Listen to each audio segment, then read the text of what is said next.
Pat Hayden will be the Ram quarterback. The other two, Jaworski and Harris, both out with injury. A semi-rookie will lead the Ram offense. No rookie here is Fran Tarkenton, who owns just about every passing record there is, will quarterback the Minnesota Vikings. A packed house now just set to greet the Minnesota Vikings. No seats available. The atmosphere here is playoff. It is hard to say that every game is a big game, but certainly both these teams, Tom Brookshire, feel it is a very big game. I mean, after only 1 week, I do think that beating the Falcons, a tough team, the Rams have an advantage coming in against the team that beat New Orleans, not yet the team that the Falcons were, at least last Sunday. You saw the Rams last week. What do you think? Well, Hayden's pretty good average. He has 1 for 1, a 47-yard touchdown pass, but actually the Rams, if they have to have this young man win by passing, I think they're in trouble. The good ground game should make Pat Hayden's debut much, much better. And how about the veteran Fran Tarkenton? In his career, he's beaten the Rams 10 times. And, of course, here at Bloomington, the Vikings have almost been untouchable for the Los Angeles Rams. Tarkenton gives them a lateral position with Foreman that's really tough to defend. They've got to be very careful. Of course, the game is not all quarterbacks either. There's some great, outstanding defensive players on both teams, and we'll be watching them throughout the afternoon as well. Well, the pass rush, of course, you have to worry about it. Carl Eller has a broken hand that he's coming back from, and if anybody knows the helmet slapping technique of the 70s, maybe Eller will not be as effective, but he's still a great basketball player. And here's the F. Lee Bailey of the NFL, Alan Page.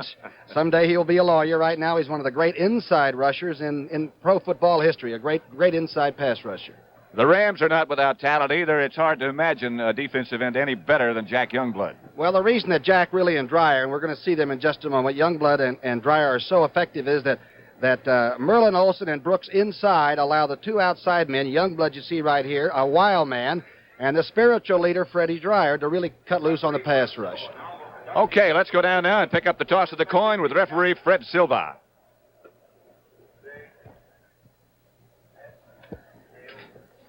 Heads, tails.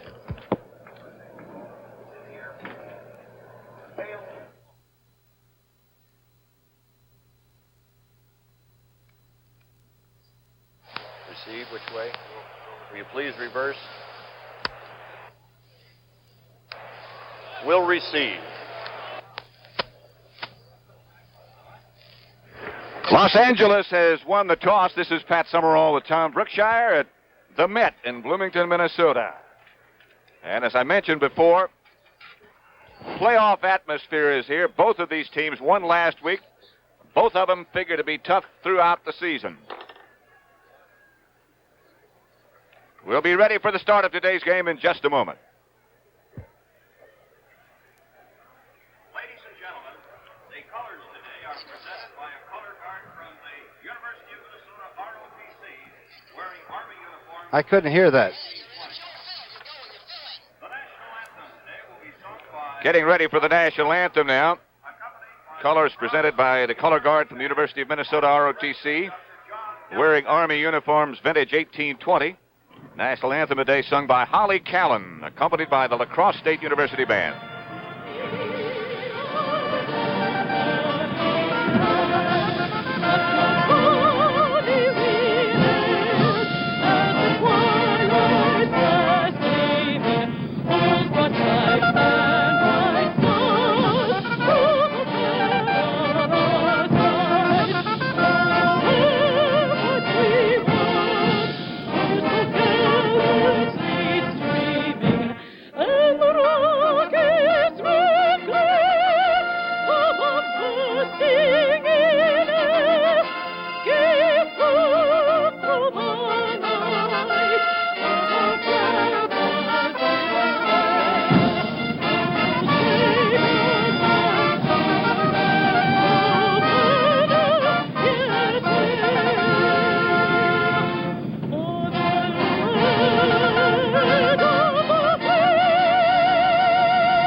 All right.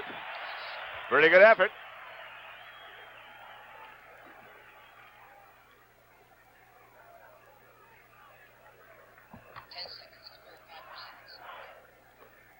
Color guard leaving what is a very wet end of the field. That end of the field was not covered last night. And in some areas, it is very, very wet.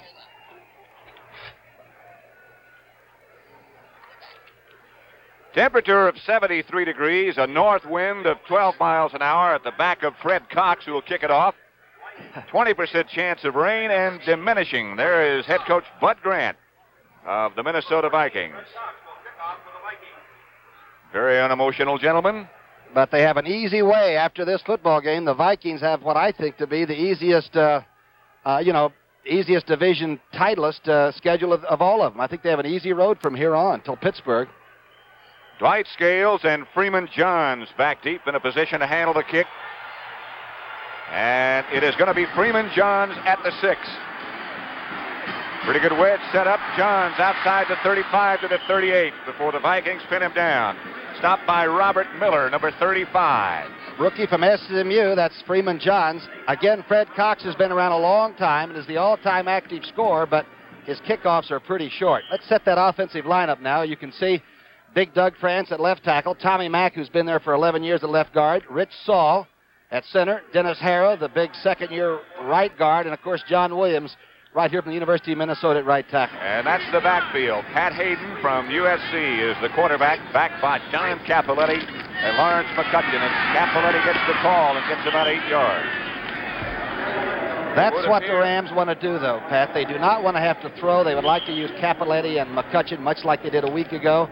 That time, it looked to me like the Vikings overran it, that Viking defense, and Cappy, like you say, solid for about 8. There's Eller, Sutherland, the Thrasher, of course, Alan Page and Jim Marshall. Jim Marshall. That's the secondary. You saw the linebackers, and that's the way they'll stack up throughout most of the game. Second down play for the Rams, and Hayden gives again to Capoletti. He ran into his offensive guard, and the Vikings stack it up. He ran into Dennis Harrod, who got held up getting out. Had a little trouble with Alan Page, too. They ran an over defense, which means that Alan Page was on Rich Saul's nose. I don't know if you've ever seen Alan Page up close, but that's scary to have him right on your nose. He does get close. He's offsides, I think, coming out. And so quick off the ball. A loss of about 3. It's 3rd and 6 now. The opening minutes of the game between the Rams and the Vikings. Perhaps Pat Hayden's first pass of this game. He threw only one last week. No pass. It's Capoletti. He's hit by Page just as he got underway. He collided with Hayden, and the Rams will have to punt. Rusty Jackson will come in. Doug Sutherland finally made the stop. I think there was a chance they could have called illegal procedure. It looked to me like McCutcheon had taken a false step and didn't quite come to a hold on his stance. By the way, this young Jackson, the rookie, really did a great job of punting last week against the Falcons. But he takes about 3 steps, Pat, and look out for a rush by the Vikes before this one's over. Leonard Willis is the lone safety man for Minnesota. Rusty Jackson to front, a bad snap. He got it on the hop and got away a respectable kick. Fair catch signal. Let's see, put up the hand. That was Autry Beeman, the backup safety man for Minnesota, and Tarkenton. And the Vikings offensive unit will take it over. We'll run down the offensive line for you in just a second and also check out the Ram defense. Here's the offensive line for Minnesota. Steve Riley, Chuck Goodrum, Mick Tingelhoff, Ed White, and Ron Yeary. A veteran group there, too. There's the backfield. McClanahan, Foreman, of course, Fran Tarkenton. He's been there forever. Lash, Voigt, and Sammy White. Sammy White, the rookie. Throw back across the field to McClanahan. With Tingelhoff out in front. He's up to the 40-yard line on first down. A pickup of about 8. Tarkenton against the grain right off the bat. Boy, Butch Robertson makes a super play at the right linebacking spot. Or that is a big gainer. Super play.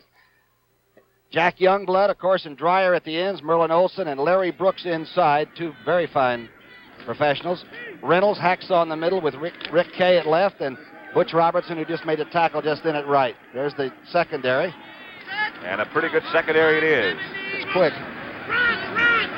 Sammy White goes in motion on second down, and Chuck Foreman gets the carry. Wrapped up by Youngblood, stopped finally by Brooks. Not first down yardage. Foreman just barely got back to the line of scrimmage. Might keep in mind that the Rams do have Rick Kay and Monty Jackson and Perry, two young cornerbacks. Perhaps the Vikings will try to do the sprint out that Fran is so famous for, where he'll sprint out and then unload it to Foreman in the flat, or maybe hand off the way they do on that misdirection play back inside. 3rd and 3. No pickup by Foreman on that last carry. Foreman again to the outside, does not get it. Jack Reynolds and Isaiah Robertson on the stop. Ran right at Freddie Dreyer. We were talking before the game. Freddie's only about 220 pounds at 6'6", but plays the run a lot better than a lot of people would like to admit. He is not what you would think of as a giant defensive end. Not enough for first down for Minnesota on their first offensive series. So Neil Clabo. And back deep for the Rams, Jim Bertelsen, number 45. He of the good hands. Rarely does he fumble. Clabo.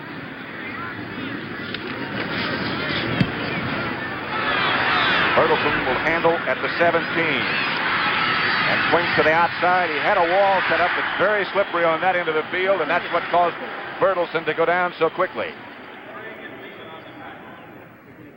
So with 10 minutes and 56 seconds left in the first period, each team's had the ball once, and we have no score. Minnesota against Los Angeles. If you go back and reflect on that first offensive series, Tom, I guess you would expect both teams to be a little conservative, be a little tight in a game of this magnitude this early in the year. Well, I think both teams are good running ball clubs, and I think they have to, get out of the idea that they got to have 3rd and long. Both teams like to take it, go 80 yards, eat up your clock, and put something on the board at the end of a long drive. And so far, neither one of them's gotten a drive at all. The first series the Rams had on 3rd and long yardage, Pat Hayden elected not to throw the ball. Of course, as the afternoon progresses, he is going to have to make that choice sometime. Now, Hayden, by the way, is not calling his own plays. He's being signaled from the sidelines, with Chuck Knox having the veto vote. But I don't think he would exercise it. Both coaches like to delegate authority, and they do it very well. And there, of course, one of the defensive stalwarts of the Minnesota defensive unit, Alan Page.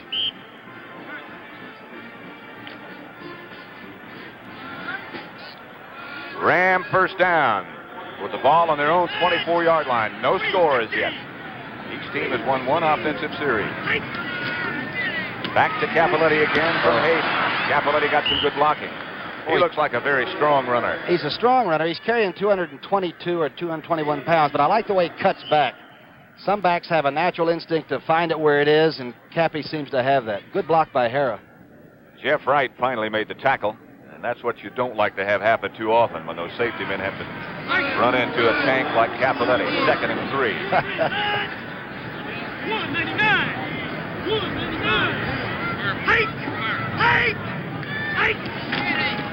Cappy gets the carry again. This time he's wrapped up by Jeff Seaman, the middle linebacker. Seaman might play the run as well as any middle linebacker in football. Number 50. Out of Stanford, very bright. Has to cover up a lot because Page does a lot of freelancing on his own, but is excellent against the run. Here comes backup tight end Terry Nelson. It's 3rd and about a yard, and a nice welcome on the scoreboard for us. This, of course, our doubleheader game, and for all the audience, we think we got a pretty good product. 3rd and 1. Cappelletti again, and this time he does get the first down yardage. Cornerback Nate Allen came up and helped out, but there's the indication from referee Fred Silva that Cappelletti got enough. No carries, strangely enough, by McCutcheon as yet. Well, McCutcheon did a great job of blocking last week for it, but watch this short yardage, and watch how Cappelletti controls the ball. He's not thinking about going 80 yards. He's keeping both arms wrapped around that ball, and it's a good thing. The Vikings can really strip you. I don't mean of your clothes, but of the ball occasionally.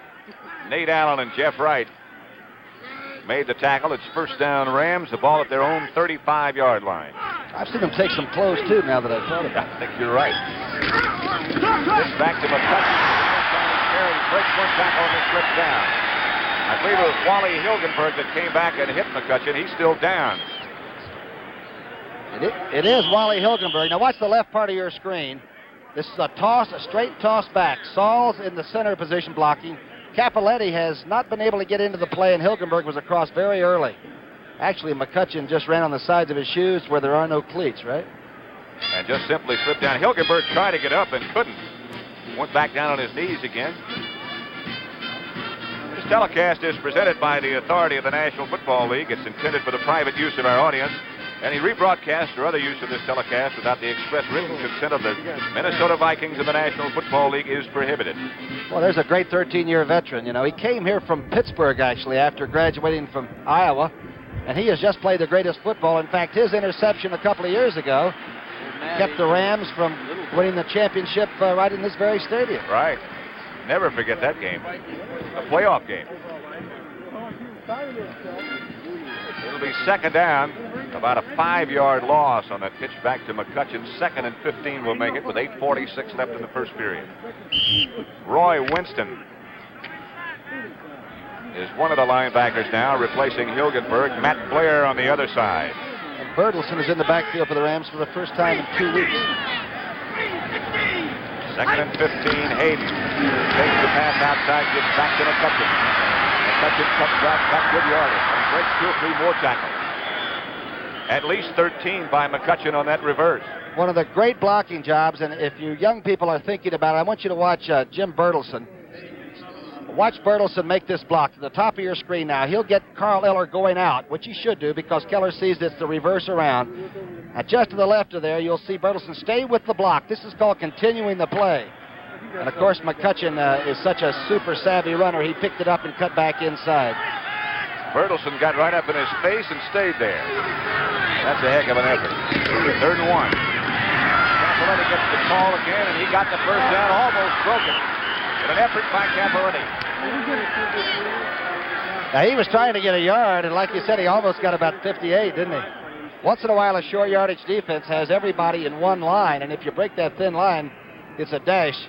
Again, I don't think Cappy was thinking about that, or he might have been able to recover.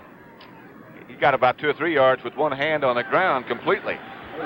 McCutcheon and Capoletti both gained over 100 yards rushing last week against Atlanta, and that's the kind of balance you really need. First down, Los Angeles, the ball at the Minnesota 47.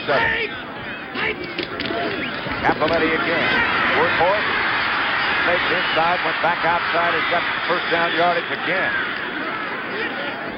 Boy, McCutcheon did a great job of sealing off on the outside, and let's just take a look and see where Blair, the linebacker, goes. You're behind the defense now. Cappy steps inside. Jeff Siemens cut off.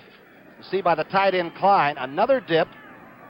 This time the block was by Harold Jackson, and Capoletti runs like a halfback. Built like a fullback. Look at Chuck Knox's career record. Capoletti's carried 8 times already for pickups of 38 yards. First down, Los Angeles. The ball at the Minnesota 31. Jesse comes in motion. McCutcheon gets the carry. He broke a tackle. Matt Blair hit him.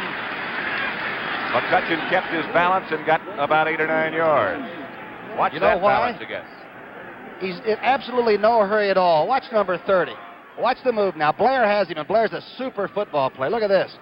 McCutcheon's in no hurry. There's no panic. And great success. Boy, they've got a tandem of running backs, I'll tell you. Okay, though, 2nd and 2 will make it. Word from the Viking bench is that Wally Hilgenberg is fine. No problem. He'll be back. Hayden gets to McCutcheon again. McCutcheon has the first down for Los Angeles. Stopped again by Paul Trout. And this time it was Capoletti blocking for McCutcheon. Hilgenberg, by the way, is back in the game already. So obviously he is okay. First down, Los Angeles. The ball now at the Minnesota 18. We have just over 6 minutes left in the first period. Bud Grant. And really hasn't been able to put any pressure on the rookie quarterback yet. Has not thrown a pass yet. First down for Pat Hayden and the Los Angeles offensive unit. To Capoletti again, and Cappy straight ahead, bangs into the secondary down inside the 10-yard line. Hit by Jeff Wright. He dragged him about 3 yards, close to a first down. Well, Hara and Williams, the tackle and the guard on that right side, are doing such a good job of handling Sutherland and Eller. Look to the left of your screen. Saul just turns the nose man inside. Well, there's a tremendous block on Seaman. And seldom have I ever seen such big holes for the Vikings up front. Tom Mack is doing a heck of a job on Alan Page. Page has made some tackles, but they've all been about 10 yards downfield. First down, Los Angeles. Take a look at it. This is inside football. It's not cute. It's not fancy. It's effective. Fullback follows the halfback in. Tough. Mack pulled that time, cut up through the hole, and cut down Jeff Seaman.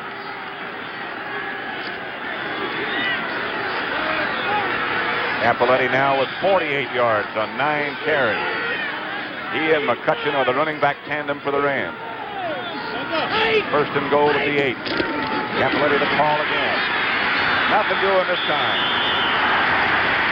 Carl Eller stacked it up. Matt Blair made the seal. Cappy might have missed the hole a little bit. That time he tried to slide outside. McCutcheon couldn't give him much help. Look what happens to Lawrence McCutcheon to the left of your screen now. Number 30 leads it. He gets knocked back into the fullback. Cappy slides off, and Sutherland makes a super play on defense. So it's still second and goal now. 4 minutes and 50 seconds left in the first period. The Rams are knocking at the door. McCutcheon shoots to the outside, comes back to about the 6-yard line. Nate Wright and Doug Sutherland on the stop. Sutherland, you talked about him before, Tommy. They call him the Thrasher. All he does is create confusion. I don't know. I just have a feeling the intimidation factor of taking this drive right on down without throwing a pass and getting either 3 or 7 points would be very, very strong indeed if the Rams could pull this one off. I would think so. You're looking closely at Pat Hayden now. It is third and goal. Miller close to it. Hayden back to pass is running. He's inside the 5 to the 2-yard line. Perhaps down to the 1, maybe even closer than that. He passes very well. He does. I tell you one thing, he put it away, and obviously a Rhodes Scholar is not going to do anything that isn't intelligent, but he puts it away early enough. Now it's all covered. Sometimes you might want to throw that first one, right? He puts it away, gets away from Alan Page, and almost gets killed at the goal line, but almost scores too. They have put the ball down at the 1-yard line. The Rams are not going field goal. They're going for it. And the crowd is willing to come alive. Fourth and goal at the 1. Bertelson's in the backfield. But Capoletti gets the carry, but does not make it. Minnesota ball. Stopped by Nate Allen and Jim White, the number 1 draft choice. Watch Nate Allen now, number 25. And Capoletti at 222 doesn't make it.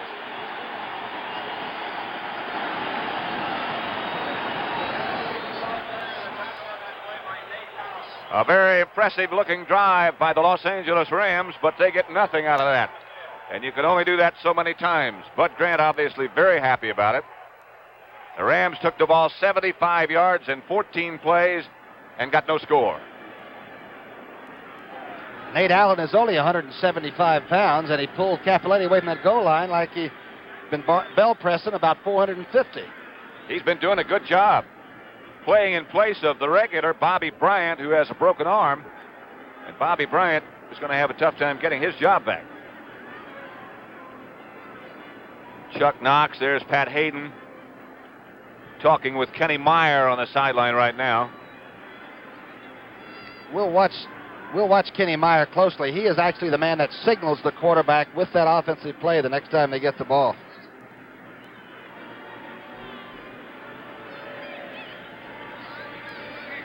So Minnesota has the ball after stopping that drive by Los Angeles. Let's check out some of the other scores. New England upset Miami 30-14. Very impressive fashion. 15-0 St. Louis over Green Bay. That's not a final. Chicago 7-0 over San Francisco in the first period. I've seen Tarkenton throw from here, and does. Outside in the direction of McClanahan. Isaiah Robertson right with it. All right, now where would the impetus be, Pat? You think by taking it down and giving it to Fran even on the 2-yard line that it's still with the Rams? Or do you feel like because the defense did such a good job that now the Vikings feel like they can do a little turn on here? You got to be a little depressed if you're the Rams after taking the ball that long, that far. They got to lose some of their momentum. But on the other hand, if they can hold the Vikings here and make them punt out of the end zone, they still get the ball back in pretty good shape. Here's that new double wing formation that Grant's been using quite a bit. Got White and Lash on the same side. Tarkenton outside Chuck Foreman. Out to the 5. They got a little breathing room. He got up to the 6, but not too much. Bill Simpson and Isaiah Robertson over close. Now the double wing allows this man, number 44 Foreman, to not only be a great receiver, but they're telling you he's a great receiver right away. And Ahmad Rashad, we might see him come on for Mike Grant too. He used to be Bud Grant. He used to be called Bobby Moore, I believe, in the old days, right? That's right. It's 3rd and 4 now. We have 2.5 minutes left first period. No scores yet. And Tarkenton has never lost to the Rams at Minnesota. Outside he goes again. This time it's the Nash, and he got the first down. Just enough before he made his cut. Well, now they say maybe not. Ball was underthrown, but Lash came back and took it in good shape. Tarkenton coming over for a look. I was sure that he had the first down, but I was also premature. That's Rod Perry's position, the rookie from Colorado for the Rams, probably laying off of Lash a little bit. Let's take a look at the last play and see how Fran's throwing and how Lash is catching. Here's the drop back. He doesn't drop back too much, does he? Fran gets it on the way. He loads it up. It's low and away, and the hitter comes up with it. First down yardage, the ball out at the 11. They just barely got it. The running backs still McClanahan and Foreman. Just 2 minutes left in the first period. No score. McClanahan bangs for a couple. But the Rams are awfully tough in that direction with Merlin Olsen and Larry Brooks in the middle of things. Brooks might be the most underrated defensive tackle. He's probably going to go to the Pro Bowl for the rest of his life, but I'm just telling you, Larry Brooks makes that whole defensive line for the Rams tick. He's very smooth, never overcommits number 90, and that time when Goodrum tried to go over and put a trap block on Olsen, he dragged Brooks right into the play, no gain. It is 2nd down now as Tarkenton brings his offensive unit out.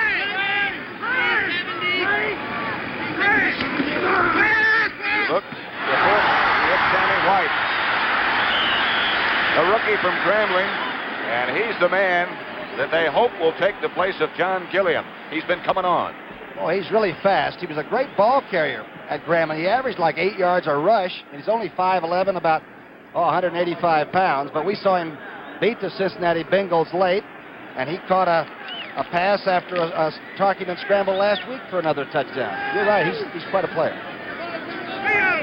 Just 55 seconds left now in the first period as Tarkenton has his offensive unit out. On 1st and 10, the ball at the 26. Foreman gets the call, cuts back to the inside, can go nowhere. Looks like Fred Dreyer came from the outside and got him around the feet. Let's take a close-up look at Dreyer and see how he is after first period down there. Freddie Dreyer. Do you think anybody's ever had a real close look at him? He loves to play football. You know, I think Sundays are a lot more fun for Freddie than the rest of the week. He just loves life. There he is. Look at him. 6'6", about 219, maybe. And very, very quick. 2nd down, 2nd and 8. Tarkenton gives to Foreman, and Foreman tries to cut right up the middle. Jack Reynolds and Rick Kay made the tackle. Looks like the Vikes are getting pretty good initial holes opened up on the Rams, but those linebackers are plugging them very quickly. So that's the end of the first quarter. There is no score. One Ram drive dominated most of the first quarter. They took it 75 yards and got no points.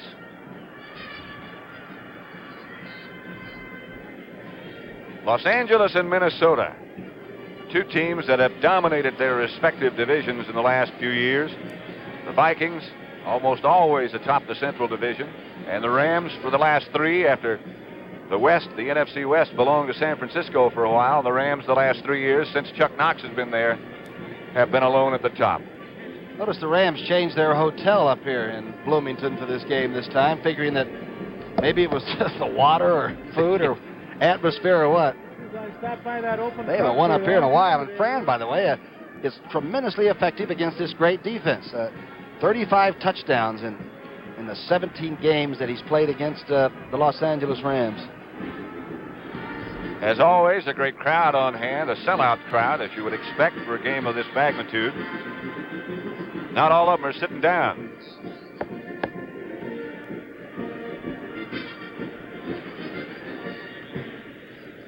That looks like a rock group sitting up there with those funny-looking hats. You see that group up in that stands there? They were in the parking lot early today. It is third down as Fred Dreyer looks at what the Ram defensive unit has challenging it right now. Third down and 6. The ball at the Minnesota 30. They took it over at the 1. Talking it back. Can't hang on. Very close by was Monty Jackson. Good thing that Monty Jackson stuck that paw in there. Tarkenton swung both halfbacks that time. Here's a close game. Baltimore and Cincinnati still knocking in the fourth period. That last play, though, Foreman is so quick. He gave an outside move that Butch Robertson took and left, and it was wide open had it not been for the young cornerback Jackson. On fourth down, Neil Playbowl will punt for the Vikings. Jim Bertelsen back in single safety for Los Angeles.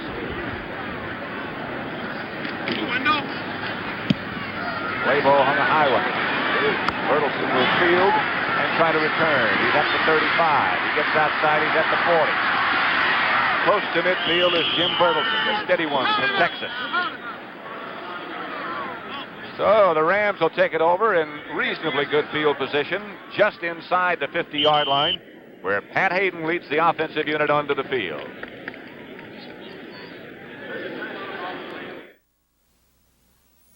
As a Sir Walter Raleigh smoker, I notice younger fellas enjoy Sir Walter Raleigh Aromatic. Maybe because gals enjoy it too. What about a guy whose big thrill is hot soup? For me, it's taste. Quality tobaccos, flavored with 3 fine liqueurs. Sir Walter Raleigh Aromatic tastes as good as it smells. What more could I ask? George, your soup is hot. The quality pipe tobaccos of America.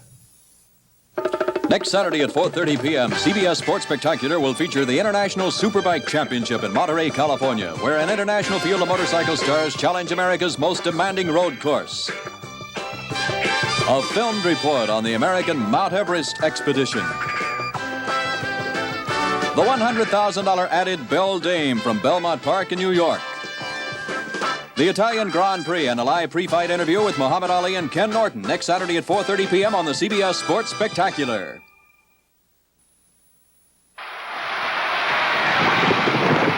Sometimes you have to take things into your own hands on the football field. Brian Hall took things into his own hands recently and probably saved Kevin Butler's life. After his friend severely cut an artery in his arm, Brian used his Boy Scout training to quickly stop the bleeding. The Boy Scouts, another agency that benefits from your support of the United Way. Thanks to you, it works for all of us. The United Way. The preceding public service announcement was brought to you on behalf of the National Football League. In the first period, the Vikings had it 4:59. On first down, Los Angeles, McCutcheon gets the call from Hayden. Nothing doing. Great defensive play by Sutherland. The Thrasher chased the play. Eller sort of straightened it up a little bit with Blair's help. I tell you, Williams does a great job at offensive right tackle for the Rams, too. They're just so many good players that Knox has, but no superstars. Huh? Funny, huh? You could really say that about both teams. They're very, very deep, both of them. They're not double parked. Maybe that's the reason they play so well, so hard. Second down, about a 2-yard pickup. Hayden back to pass and throws to McCutcheon, who's wide open in the middle. He's down to the 35-yard line of Minnesota. Plenty of yards for a first down before he's stopped by Nate Allen. Pretty good ball handling by young Pat Hayden, the kid from West Covina. He puts both backs into the passing play. Now watch him fake first to the fullback. Here's the play now. There goes Capoletti through to draw the linebacker outside, and McCutcheon followed him right across the middle and turned it up. You can see that the trailing back had a lot of extra running room, and number 30 isn't shabby at all once he gets his hands on it. I'll say he is out getting a rest right now. Capoletti and Bertelsen, the running back tandem. The offensive tackle, Doug Krantz, I believe, moved for Los Angeles. Flags are down all over the place. That'll be the first penalty of the game. That Krantz is so big. Let's listen to it here. False start. Doug Krantz is so big. He ran by our camera on the sidelines, and you could tell that something was moving in the area that caused it to be disturbed. But he's not ponderous. He's got good speed. I thought it was sundown when he went by. He blocks out everything. First and 15, the ball at the 39-yard line of Minnesota now. And Capoletti gets the carry and gets some good yardage. Boy, you get everything he's got to offer, don't you? Every day of the week. And the great thing, we've said it a lot, is that he was patient. When Chuck Knox said, I'd like to use you, kid, but even though you're #1 draft choice and you've won the Maxwell Award and the Heisman Award, I got a lot of good people out here. Just sit and wait. And he waited. This is his 3rd year, and now he is the man in there with McCutcheon. Right now, it's Bertelsen. It is 2nd and 8 with 12:55 left before the half. No scores yet. Takes to Bertelsen. Hayden comes out. Capoletti picked off by Matt Blair, the linebacker, lateral back. Blair made the interception. Lateral back to right. Matt Blair, a 6-foot 5-inch linebacker from Iowa State. Watch it again. Here's the cardinal sin. The young quarterback tries to just float it, and Blair reached up and picked it up. Blair, of course, is 6'3 1/2" from Iowa State, and almost made a very dangerous lateral. Blair almost gave it back. Jeff Wright was able to hang on, and the Vikings take over at their own 45-yard line. The crowd comes alive. First and 10 for Tarkenton, and he's going to throw. Rolling right is Francis. Throwing into the middle, Steve Hoyt. The mystery tight end. About a 9-yard pickup. Stopped by Jack Reynolds, the middle linebacker. Again, the Vikings are not a laterally adept football team, but with Fran sprinting out and throwing back and this kind of nitpicking, as we call it, they can drive a good defensive club crazy. And Reynolds, by the way, really sticks Mr. Boyd. 2nd and 1. Foreman and McClanahan behind Tarkenton. McClanahan gets the call. Maybe he got a first down, but not much more. Met by Larry Brooks in the middle of the Ram defense. How about Mick Tingeloff doing a great job down there blocking. Had a bad shoulder last week, but still decided to play. Now, he started 288 consecutive games, preseason, postseason, the whole thing here. That is absolutely incredible. He and Jim Marshall both have got some remarkable statistics about consecutive games played. Marshall will tie George Blanda today, by the way. There's Tingeloff. I think he's got kids who are about ready to be drafted. On first down, Tarkenton goes deep in the direction of Flash. Flash slips in. Oh, Sammy White, I'll take it back. Flash is on the other side of the field. There he is, number 82. It's going to be an interference call against the Los Angeles Rams, Rod Perry. Perry's the young defensive back from Colorado. It looked to me like the ball was thrown, in a lot of haste by Tarkenton. Watch Tarkenton slip. But he has the young man going up. He slips and throws a bad ball. But underneath there, young Perry must have tripped him. Boy, the official's right on top of it. Even if it's not intentional, it's trippy. Ball goes down to the 15-yard line of Los Angeles. After that pass interference call against Rod Perry, it's first down Vikings. We have 11 minutes and 15 seconds left before the half. No scores yet. Tarkenton back again. Looks to the outside. He might take off with it. Waving people around, and down he goes. Larry Brooks behind him. Don't tell me Tarkenton doesn't know what's going on out there. He gave it about 4 seconds, and when Thames fell down around him, Fran says, "Are you kidding? I've got a TV career in front of me. I got a lot of things going." You get the impression that Tarkenton knows exactly where all 22 players are on every play. I guess that's the reason that he hasn't been hurt. We always say, how can you be the scrambler and not be injured? But these guys have been chasing him around like others for 16 years, and they ain't got him yet. The worst thing that can happen to you is play the Vikings on a hot day. You're a defensive lineman. You're going to spend much of that day chasing him around. 2nd and 12. Back again. Outside, White. And White gets out of bounds. Knocked out of bounds by Rod Perry. The corners are not tall for the Rams now. Rod Perry, the young man that just made that tackle and had that interference, is only 5'9". Monty Jackson is only 5'11" at the other corner, so they do not have height. They have instinct there, and they have quickness. Right now, the brain trust for the Vikings are going to try to take advantages of whatever they can find. Rams take out Rick Kay and bring in an extra defensive back. Pat Thomas comes in. It's the biggest play so far, Patrick, right now. 3rd and 11. Ball at the Rams 16. Tarkin is back. Outside in the direction of White. Nothing doing there. And I would imagine we will see the doctor, Fred Cox. The old chiropractor will come in. And by the way, they tell me that he's been trying to work on some of the Vikings, and the team doctor is almost having him thrown out of the training room. He'll hang you by your thumbs, you know, but he's been a great kicker, and now is the all-time scorer among active players in the National Football League history. So Paul Krause will hold. You put it down at the 23. You add the 10 because the goalpost is back. Of course, it's 33 yards for Fred Cox. In the right direction. He got it.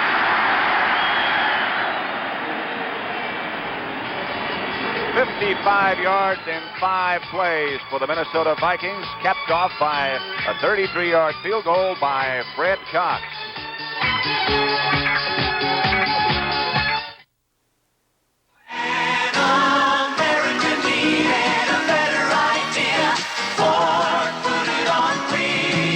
The 77 Thunderbird coming October 1st will create a storm with a new look, a new size, and a new price that's thousands less than last year. That's a better idea. For 1977, some car makers will offer only shorter, lighter full-size cars. But Ford's LTD is the full-size car that kept its size. That's a better idea.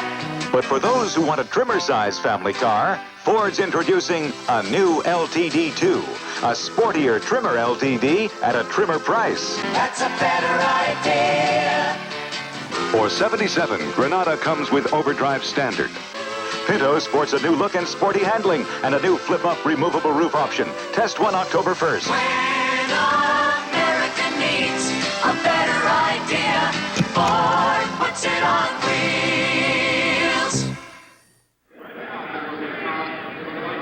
Fred Cox will kick it off for the Vikings in the direction of Freeman Johns, White Scales, and Cullen Bryant. Off the side of the foot, it's going to go out of bounds. Go back up 5.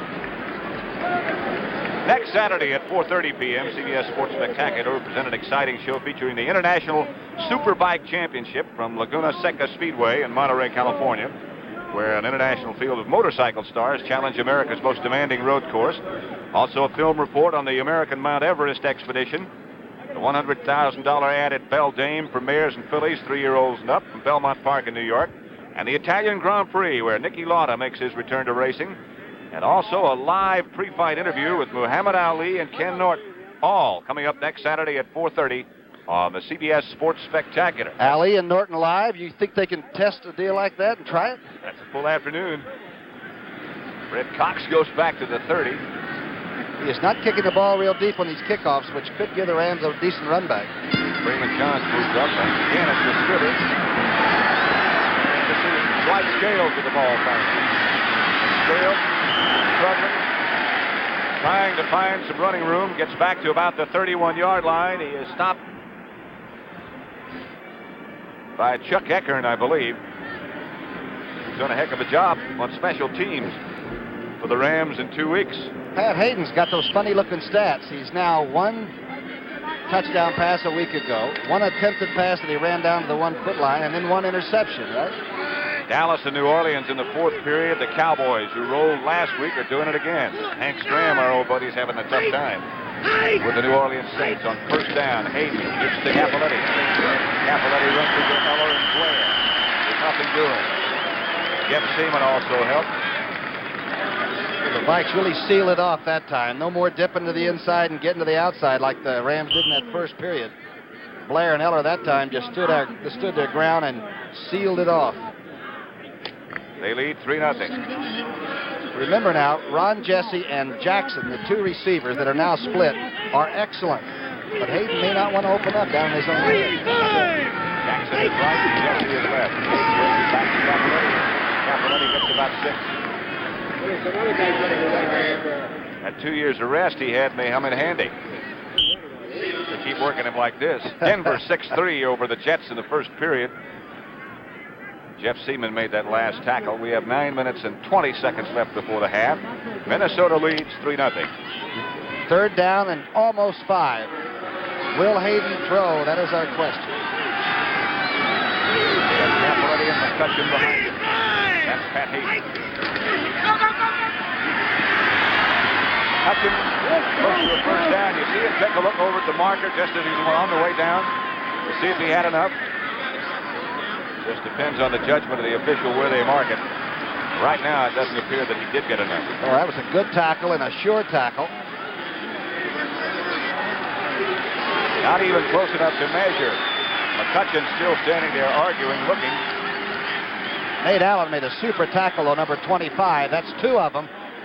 The one on the goal line was by number 25. And watch this play. Again, Hayden's a little tight throwing the ball. We watched him warming up. He wasn't, but he's already thrown an interception. He sort of forced this one. He could have zipped that ball a little bit, too. Good defensive stand there by the Vikes. Carl Eller was looking down at him just as he let it go. Rusty Jackson in the kick. That tends to tighten you up a little bit. I would think so. It's going to be Willis at the 18. Around the corner. Almost. Tackle made by Kevin McLean.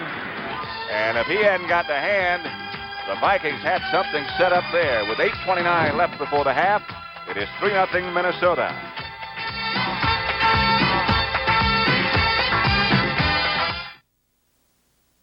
We just moved into an apartment. We're married. We want to paint our living room. Use Benjamin Moore's Regal Wall Satin. Great latex paint. Honey, I decided to get Regal Wall Satin. It's great latex paint. Is it hard to put on? Are you kidding? Is it washable? Of course. A Benjamin Moore dealer makes sure you get everything you need. I didn't know you knew so much about paint. See your Benjamin Moore dealer. He offers you more. Maybe you're using Desenex, but to kill the fungus that causes the burning, cracking, and itching of athlete's foot, new Afdate is better, much better. It's the killer. Afdate kills all major types of athlete's foot fungus and helps prevent reinfection. In fact, the medication in Afdate has been proven more effective in killing athlete's foot fungus than the medication in Desenex. New Afdate is better, much better. It's the killer. Rock star Alice Cooper and a host of CBS stars will be on hand for the brand new Tony Orlando and Dawn Rainbow Hour, premiering Tuesday at 8, 7 Central. The offensive unit of the Minnesota Vikings led by Fran Tarkenton. That's the book on him so far. He always has good stats. Ball at the 28-yard line. Flanagan gets the call. Nothing doing as Larry Brooks around his feet almost as soon as he got the ball. Number 90's got a bad ankle, but as we've said earlier, boy, he can really play the line of scrimmage. And he and Olsen sort of play it like two big piano players. Not much penetration. There's sort of a team in there so that they don't overextend themselves, and the linebackers can really play behind these two. There's Brooks, number 90. Look at the size of that face mask. That's the darndest thing I've ever seen. Got to be strong just to hold up that helmet. 2nd and 10.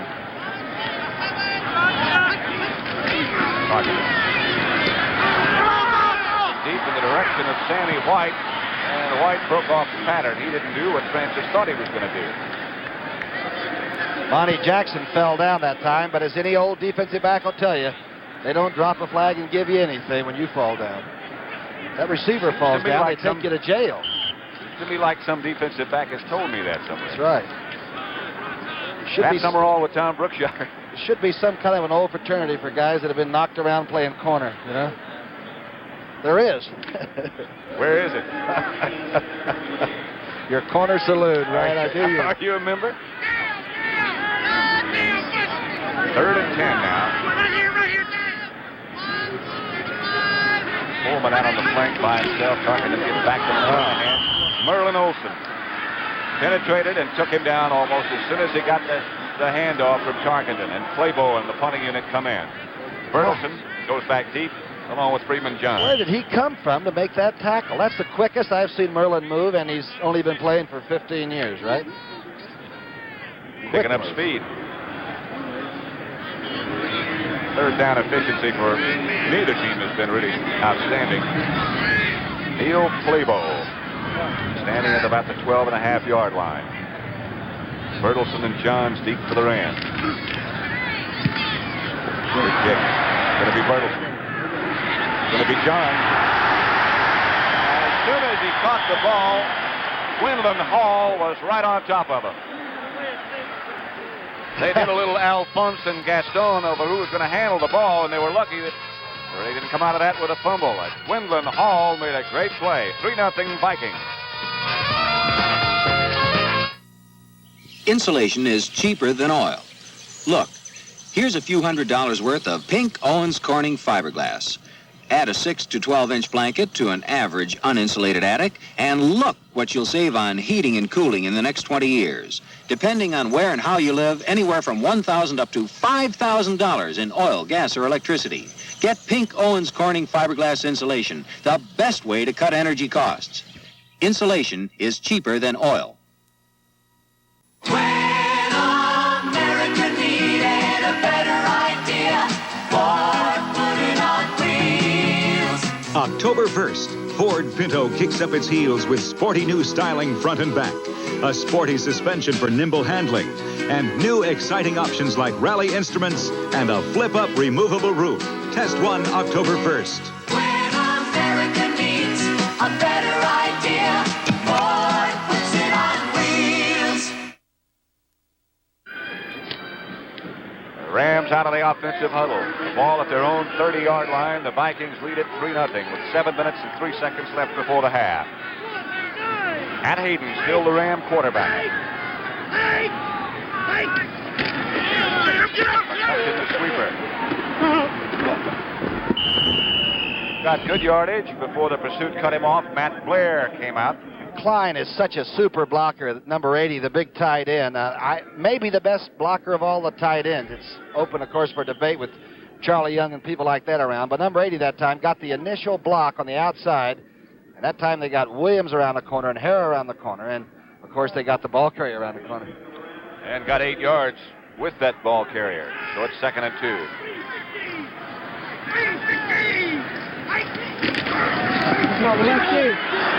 Apollotti bangs into the secondary. Dick John is running like a horse. Boy, they're taking Carl Eller on that one and standing him up. Let's take a look at it now. Here's the way they call the offensive play. See if we can figure it out. There's the man upstairs calling it down, making all kinds of signals. They can wipe it off. They can make it a live call or a... I'll tell you one thing, I'm confused just watching them try to make it.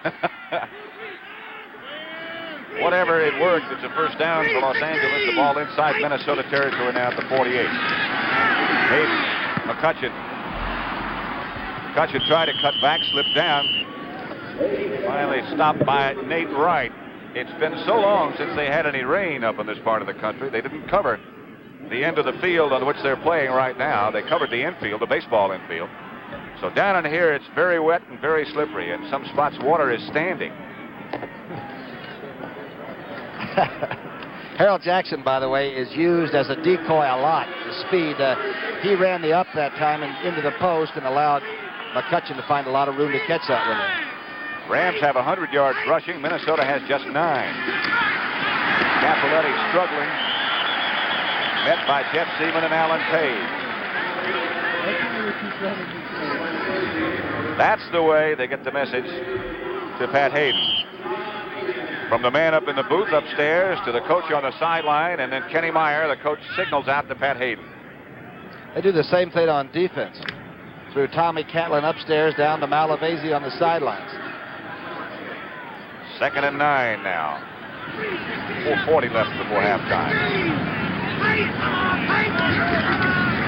Here's Hayden back with good protection this time. Now it starts to break down. He gets away from Sutherland. Fires deep in the direction of Cappelletti. Cappelletti had a couple of steps, but way over his head. Hayden made a good scramble, but threw that one halfway to Santa Monica, right? Hey, the young kid did exactly what Fran Tarkinen did about 15 years ago, breaking in. Cappy's no way he could have climbed a ladder and even gotten close to it. So it's going to be 3rd and 9 for that young man. Look at these young people you're looking at here. France in his second year. Horton in his second year out of Colorado. We're talking about quality players. And the Rams gave up on a couple of quarterbacks, Hadel and Gabriel, and traded them off for number 1 draft choices, and they have real quality. The speed receivers come to the right together. Jackson and Jesse on the same side. Freeman Johns on the other side. On 3rd and 9. Hayden has spread out. Marshall was after him.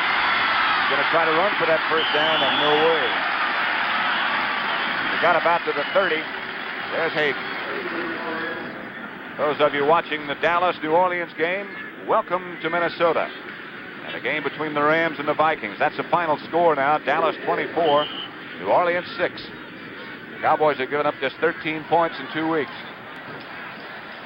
They said that Hayden got up the other day at hazing, and when he was supposed to sing his school song, they said, "Who are you?" And he said, "Hayden." They said, "What school?" And he said, "Oxford University." Do they have a school song? I don't think so. They... The Colonel Bogey March. From way out will Tom Dempsey. With Steve Kreese holding, Dempsey will not get it there. Off to the left and short. And the ball, of course, now comes back to the original line of scrimmage, which is the 30.5-yard line, where Tarkenton and the Vikings take it over. They have picked up just 9 yards rushing against the Rams, but they lead 3-0. Scared you about the Vikes is last week. They ran 80-some-odd plays against New Orleans and had 24 chances for 3rd down conversions. Boy, that's really long drives. Those are time-consuming plays and drives by this team right here. Tarkenton has White to the left and Lash to the right. He's going to throw. McClanahan drags Rick Kay with him for about 8.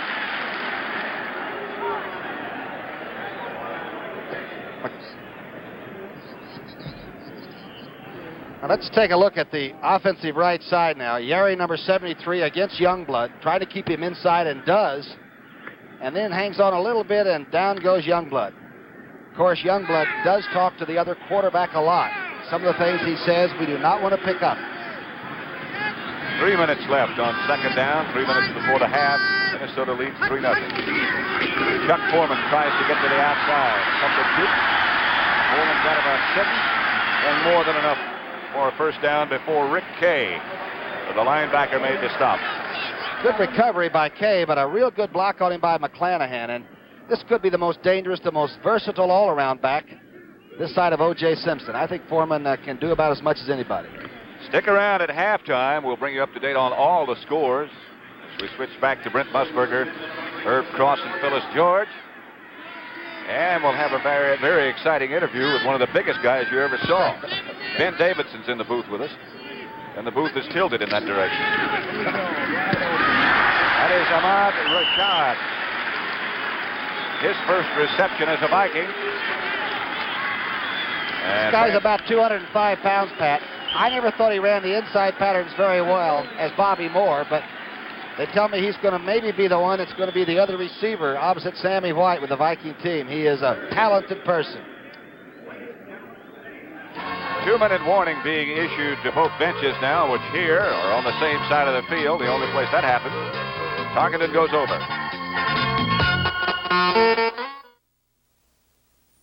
My helper will show you 2 things to look for in a measuring tape. 1, a positive lock. My Lufkin blade won't slip. 2, a shock absorber so the tip won't break off. My Lufkin has a patented bumper to help prevent that. For us pros, it's Lufkin for accuracy. For the best amateurs, too. Now, for a limited time, get a free metric tape with these Lufkin power tapes. Lufkin, one of the great family of tools from Cooper Industries.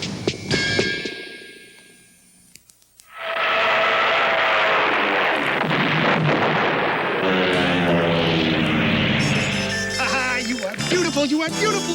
Come on, pal, I'll buy you a beer. 2 Old Milwaukee. That's my beer. Win or lose, you can always count on the great taste of Old Milwaukee. It's named after the city that means beer. And it lives up to the Milwaukee tradition because Old Milwaukee beer tastes as great as its name. Let's talk about next week. Old Milwaukee beer tastes as great as its name. Fran Tarkenton over on the sideline talking with Bud Grant and backup quarterback Bob Lee. That's the rushing situation now for both teams. Los Angeles has 119.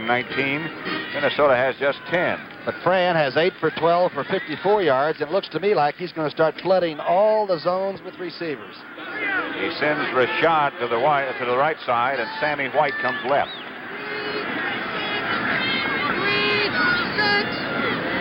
Second down. Gives to McClanahan. McClanahan swinging to the outside. A fine tackle by Monty Jackson. It's just tough to run against the Rams. They held Atlanta to like 60 yards rushing last week, and Atlanta hit them and banged them. And the Rams finally just sort of, shook them off and blew them out in that fourth period. But you can see the Vikings are a pretty good football team, and they're not able to do much running in this first half. Vikings lead 3-0. A minute and a half left before the half. It is 3rd and 4. They're just in Ram territory at the 49-yard line. Tarkenton sends Foreman in motion to the right. He comes back. Outside it goes to Foreman. Gets away from Kay and gets the first down for Minnesota. Some athlete is Chuck Foreman. Dave Elmendorf made the tackle, but Foreman lunged for that first down. And Fran runs that almost like a darn handoff. Here he puts number 44 in motion and then sprints that way and then just gets the ball to him. It gets you on defensively, he's on your outside as soon as the ball is snapped almost. That's the way it feels. Now the Vikings have taken a timeout, and Tarkenton again visits the sideline to talk to his coach, Bud Grant. They still have 2 left. Now, Fran makes up all of his plays, really. He gets together with Coach Burns during the week and with head coach Bud Grant. But when Tarkenton calls a game, it's the quarterback's game. It's his option. Now, he'll talk it over and get some real expertise here. But Fran Tarkenton is his own boss on the field. It has been for a long time. Now, see the little guy behind there, Johnny Michaels, chewing that gum. He's the offensive line coach. He's about 5'11", and coach. Great play by Rick Kay, number 52. He got a hold of the jersey. And as luck would have it up here, the jerseys are as tough as the players. It held, and that's how he stopped the play. You can see that clock is still ticking. And now they start the clock again. They stopped it while some of the Rams are a little bit slow getting back, and the clock is running. Tarkenton goes back. Chased by Youngblood. There's a flag down as Foreman cuts upfield inside to the 30-yard line. I believe Eddie White grabbed Merlin Olsen, and it's going to be, a little offensive holding. It could be on Yeri, too. They might have had a double bubble over there. Could have. Let's see. You ever seen a tag team match? That's what we may see here. I look to the left of your screen now. 74 is working against Eddie White, the arm wrestling champion. There's Eddie pounding him with... We sure didn't see Eddie holding in there. Foreman had the first down, but it's all going to be called back. Let's listen. 73, offense, holding. Yeri and not Eddie White. And I guarantee you, Eddie, I apologize for even thinking that you might have done that. Youngblood finally got away from Yeri.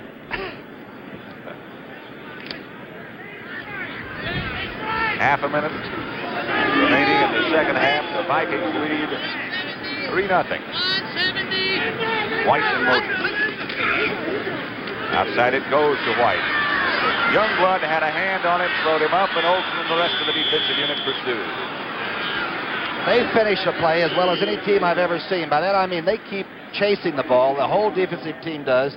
As an individual, they stay with it. That time you had a 16, 15-year veteran clear on the outside helping make a tackle on a pass play. That's an unheard of thing, even in pro football where they pay him so much money to do it, Pat. Right now it's 3rd and 15. And Tarkenton makes another visit to the sideline. The offensive line there, anchored by Mick Tingeloff. There goes Francis. And they worried about John Gilliam leaving here, and would they have the outside threat? But, boy, Sammy White has come along, and Fran has just taken up with this young man from Grambling, so that they're really probably not going to miss Gilliam as much as they thought. Not that he's not a great receiver. Now with Ahmad Rashad here, and Bud Grant manages to put in a little wrinkle new for each team each week. He is not as fundamental and basic as you might want to think. Looked like a little social visit on the sideline as Tarkenton comes back with 19 seconds remaining before halftime. It is 3-0, the Vikings over the Rams. He's not very dirty either. His trousers look like they were just taken off the hanger, huh? Been on the ground once.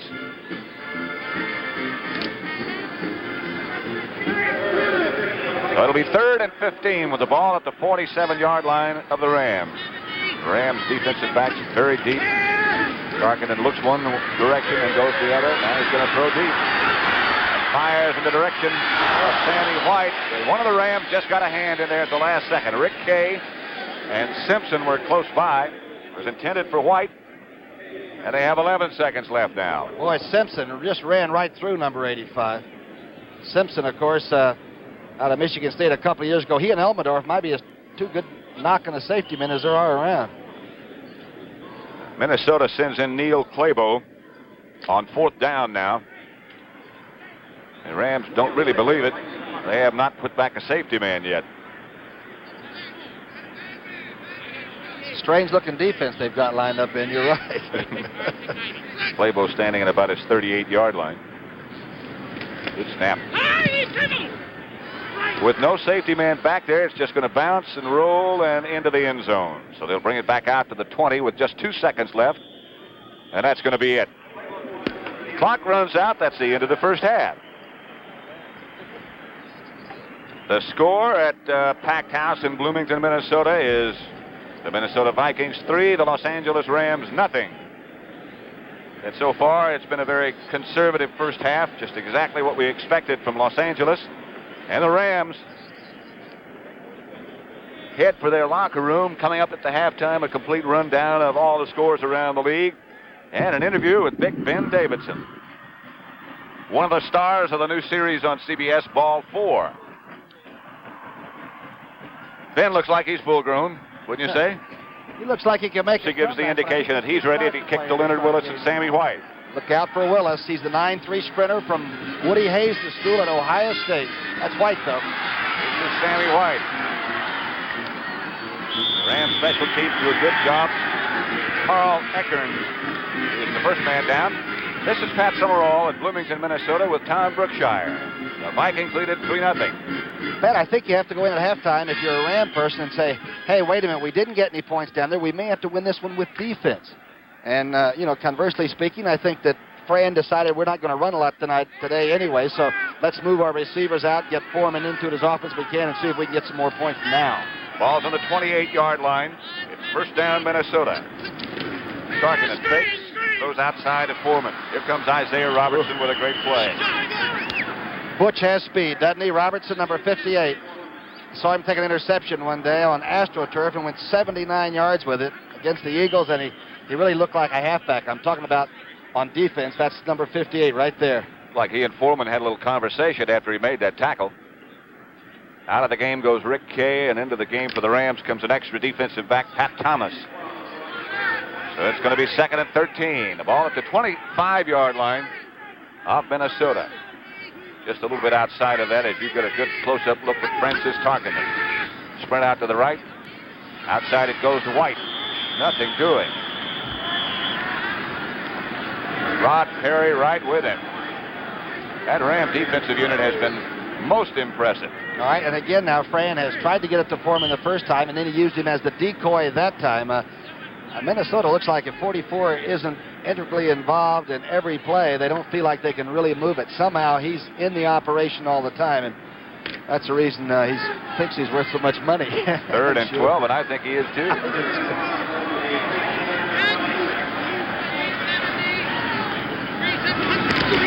Straight back is Tarkenton. Outside in the direction of White. He got it. Got away from one tackler.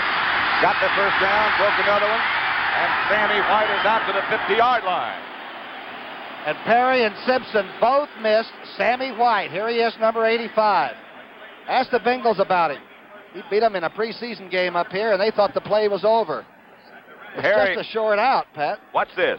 Okay, you're right behind the defense now. There's Olsen battling with Tingelhoff and company. The short out throw. Now watch here's Perry now. Ooh, all he gets is the hip pads, and not much of those. And now Elmendorf got a pretty good shot, and he beat darn near the whole Rams secondary. You see who made the tackle? Well, you saw Rod Perry miss. He got up, came back and made the tackle. Finally, here's McClanahan. Nothing doing there for him. He's hit right in the hole. Rick Kay. Jack Reynolds, the middle linebacker, filled it with authority.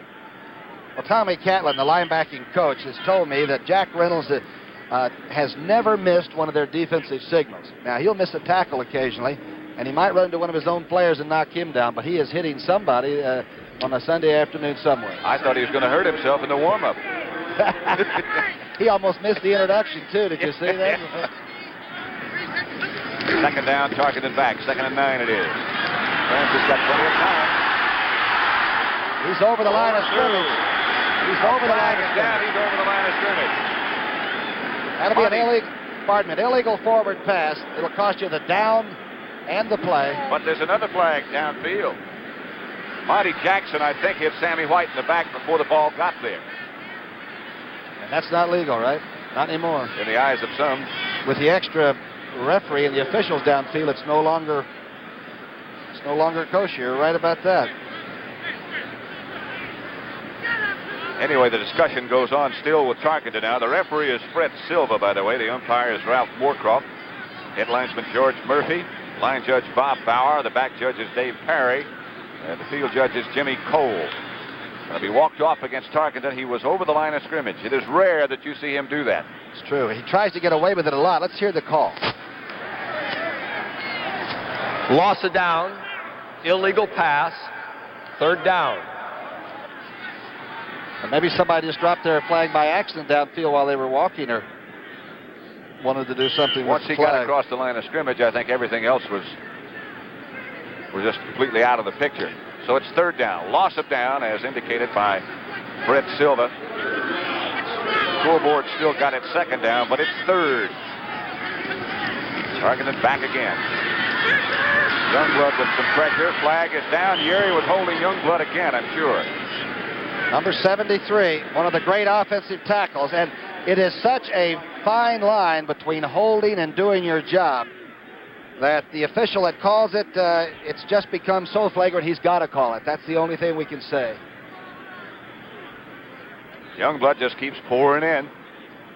Tarkenton stayed in the pocket that time, which is rather unusual for him. Listen to the indication. 73 offense refused.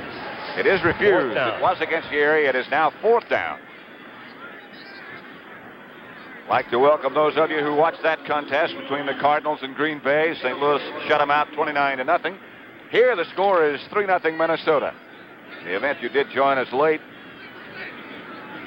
the Rams had one solid-looking drive in the first half. They went 75 yards. They had a 1st and goal at the 8-yard line and came away with no points. The Vikings held them. Now it's Neil Clabo. Got a 45-yard average coming in. He has to hurry it. Bertelsen coming over. Bouncing at about the 20, out of bounds at the 23-yard line, where the Rams will take it over. Bertelsen had no chance to field it. Clabo didn't catch that one. No, he hurried it just a little bit. Don't forget, all that's coming up on the Sports Spectacular next Saturday at 4:30 p.m. You're going to be busy, I'll tell you that. I'll say. Ali Norton interview, that alone would keep you busy, followed by the Mount Everest Expedition, the International Superbike Championship, the Beldame from Belmont, the Italian Grand Prix. A full day on the Sports Spectacular next Saturday at 4:30 Eastern Time. Capoletti and McCutcheon, the deep backs for the Rams. Pat Hayden is still the quarterback. This is Capoletti straight ahead, swarmed on by the Viking defensive unit. Let's see who's on the bottom. I see Eller, wasn't him. Jeff Seaman, Matt Blair, Wally Hilgenberg, and Doug Sutherland, finally the last one up. Capoletti had 79 yards rushing in the first half. That's a 4.4 yard average per try against as stingy a defensive club, I guess, year in and year out, as we've seen. He hurt his average a little bit with that carry. He only got 2, so it's 2nd and 8. 11-17 left in the 3rd period as McCutcheon goes out wide behind. Defensive play by Nate Allen again. And Jeff Wright came up to make the tackle. Allen turned it back inside. Watch it from the end zone. Let's take a look at 23 now to the left of your screen. First, the man in motion coming back, Ron Jesse, does not get a good block on the outside. He has to be careful there not to make a clip. And here you can see it break down as Mack tries to go ahead. Jeff Wright makes a good tackle. The safety man making the fill there. Who was that? Blair doing the forcing, right? Who is that? I got to watch him. Wonder if he used his underarm deodorant today. I don't think he ever has. Nobody ever stands close to it. He's always alone. He's always by himself. Pat Hayden after a little bit of confusion, that's what he did in the first half. Wants to go over and talk to Chuck Knox and Kenny Meyer. Make sure he's got things straight. He must have missed that signal. You know, this is the last ballpark, I believe, where the two teams are on the same side of the field. That always meant for interesting confrontations when the both benches were on the same side of the field. Like dogs and cats. There was no place to hide.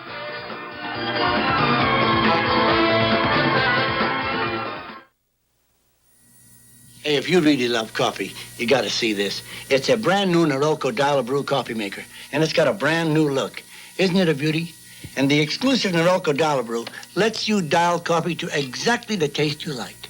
Light, medium, dark. And perfect every time. Only Norelco has Dial Brew. Look, you can pay less, you can pay more, but you just can't buy a finer coffee maker than Norelco.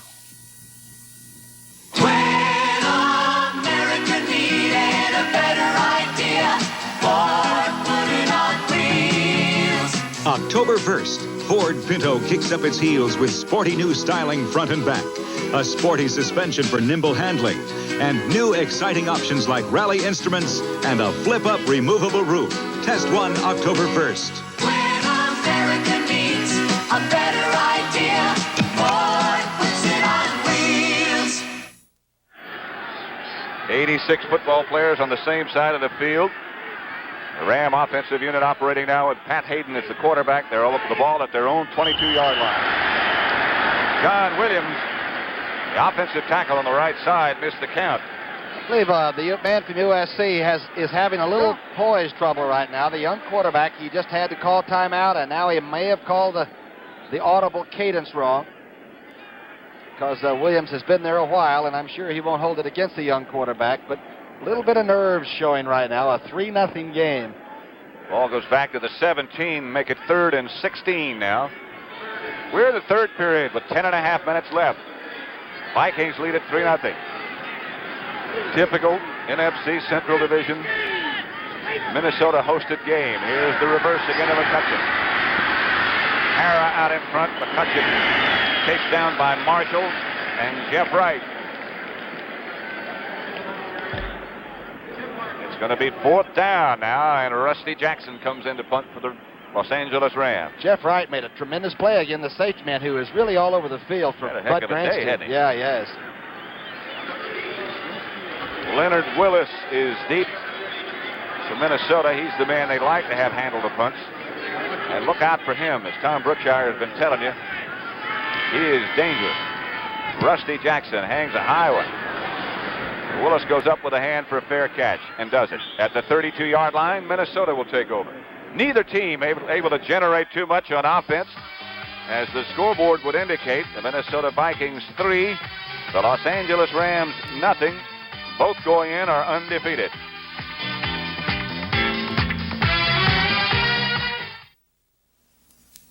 You know, Prestone antifreeze, you know it fights corrosion. You know Prestone. You know, antifreeze isn't permanent. It wears out like everything else. So I put in a fresh fill of Prestone 2 every fall. Why don't you? It fights corrosion. Prestone 2, you know it protects. This is my car, and I know Prestone protects. These are the cars that Ford built. This is the solid-state ignition that comes on the cars that Ford built. Ford Motor Company's solid-state ignition means no more points, no more condensers. You get a stronger spark for better starting, and your plugs last longer with solid-state ignition that comes on the cars that Ford built. Ford built. It's a lot of things that are good built. It's simple. Ford wants to be your car company. It has cooled off considerably in Bloomington, Minnesota, and the wind has picked up a little bit. May snow. Like it might. It is first down now for Minnesota with the ball on their own 32-yard line. Tarkenton with a fake to McClanahan, throws in the direction of Stu Voigt. And the ever-present Stu Voigt seems to just pop out of the ground and be open. As soon as Voigt cleared the line of scrimmage, he saw the zone break away from him, and watch him put his arm up. And you're behind the Rams secondary now. Boyd will be to the left of your screen. And watch him. He may have his hand up as you see him. There he is. He's already put it down. But he was signaling for Fran is, we know what the defense is, and I got one, buddy. Get it to me. It's a mark of experience right there. A tight end or any receiver who has enough knowledge to pull up when you see you're running into zone coverage like that. That's what Boyd did. The handoff is to Foreman. Nothing doing. Pat, people may not understand this, but when you and I are broadcasting the game, we can sort of get a feel for it, the way the game is unfolding or the way it's...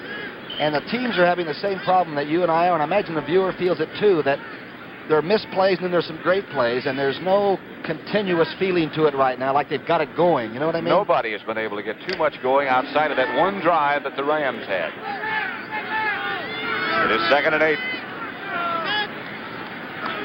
All right at midfield. Tarkenton in front of McClanahan and Foreman. Going deep in the direction of Sammy White. Did not come up with it. Back with him was Rod Perry. Simpson came over to help out. Looked for a moment like White might have had a step, but Perry got the hand in at the last second. Look at it. He's the second-year man from Colorado now. Now look to the left of your screen. Again, just as we said, there was no tempo. Suddenly, the game picked up. Good play by Perry, and I'll tell you, Sammy White can run.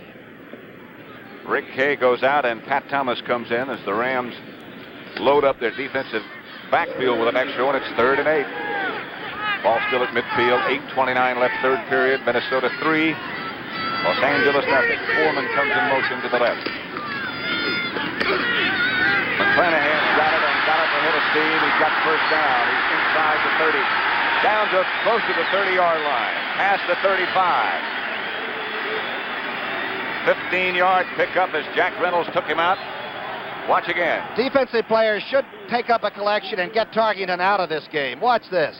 He's got his best receiver, best player to the left now, so he dumps it off to McClanahan over the rush, and nobody's there. And now McClanahan takes it inside and back out. You can see a couple of trousers here being stretched. Good play by number 33, and almost breaks another one before Hacksaw Reynolds shows up. Finally put the ball down on the 36-yard line. Tarkenton looks left, hit White. Down to the 25, down to the 24, another Viking first down. Minnesota on the move. Just as we said nobody could get anything going, they've got it. It looks like they may be working on Perry a little bit. Watch to the left now, young Perry. Rod Perry is now on this side of the field. Good tackle on Sammy White, his man for the day. But the first down's already been, they've moved the chains already. Here's another look at that same thing, the quick spin and the fast delivery by Tarkenton. 1st and 10, Minnesota, the ball at the 24-yard line of Los Angeles. McClanahan with the carry around the corner. They just seal off the run. Rick Cave right there to make the tackle. What a play. What a play by number 52. He just kept holding his ground. To the right of you now, this is a power sweep. Everybody's out in front. Watch number 52 now. Just fight his blocker. Fight, fight, fight on Yerry. And then drop to the outside, get that shirt again, and make the tackle. Good play. 2nd and 9. He got only a yard after that good play by Kay. Line 70. And the blitz going. Tarkenton throws out to the rest of the Foreman. He never saw the ball. Rick Kay was back with him. Reynolds, the middle linebacker, was on the blitz. I'd really like to have Fran's inner thoughts right now. I'd like to be able to climb inside that helmet and hear what he's thinking. Maybe I wouldn't. Main thing is it wasn't an INT, and that's what number 10 thinks about a lot. He doesn't throw it into where people are too often. So it'll be 3rd and 9 now. They are just about within Fred Cox's field goal range. Vikings are 4 for 10 so far in third down conversions. Here comes Reynolds. Oh, Boyd had it in his hands and couldn't hang on. The Rams' Monty Jackson was with him. You won't see Boyd drop many like that. Well, I'll tell you, though, Jackson made it awfully tough for him. I don't think number 83 saw the ball. Jackson stepped in front, covered him perfectly.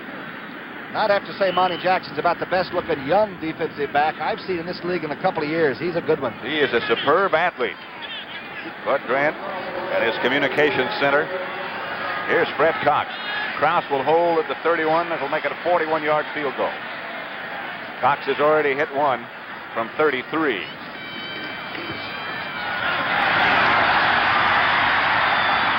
It is wide to the right side. Not good for Fred Cox. So it's still Minnesota 3, Los Angeles nothing, in a game that obviously has been dominated from the very start by defense. Both defensive units just fine.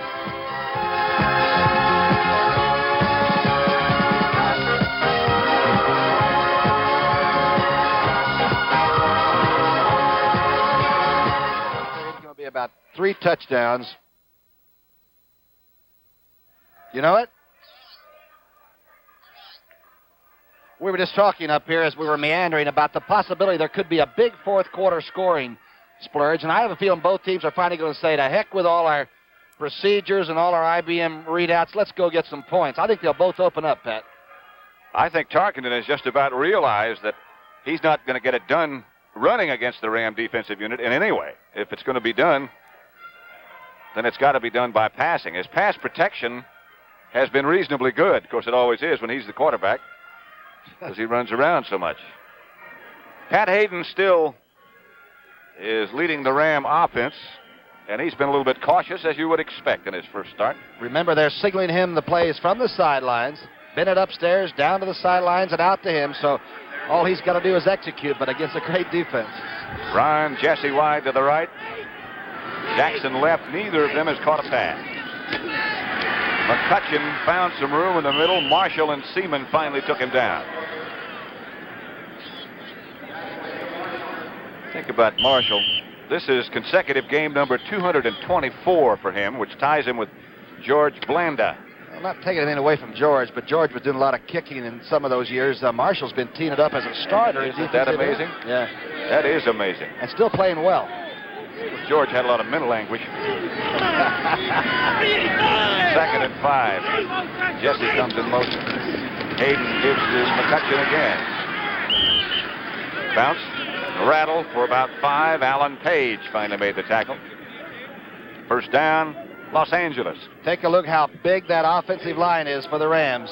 It is not large, it is immense, and it is young, and it is well coached. And that Rich Saul in the middle, he had to wait like 4 years to play because Kenny Iman was there. When Iman retired after 14, Saul got his chance. They are all very patient veterans there. Tough. They own a first down right now. The ball at the 34-yard line, their own.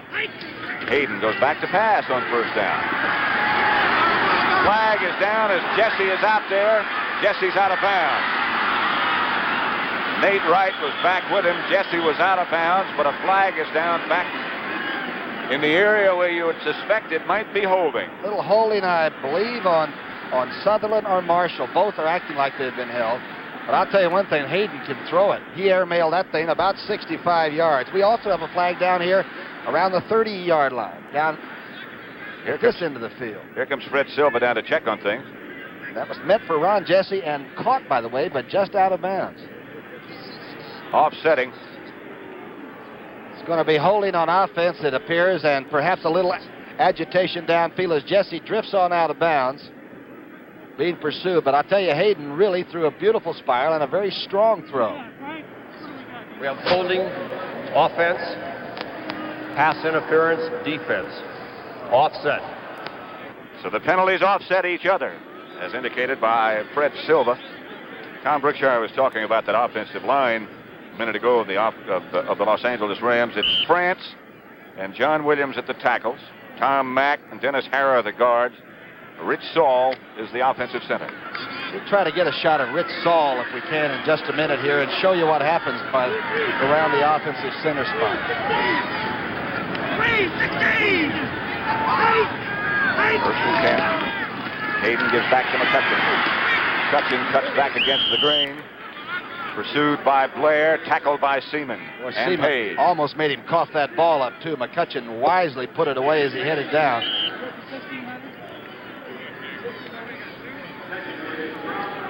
I asked one of the Rams if Rich Saul was hurt.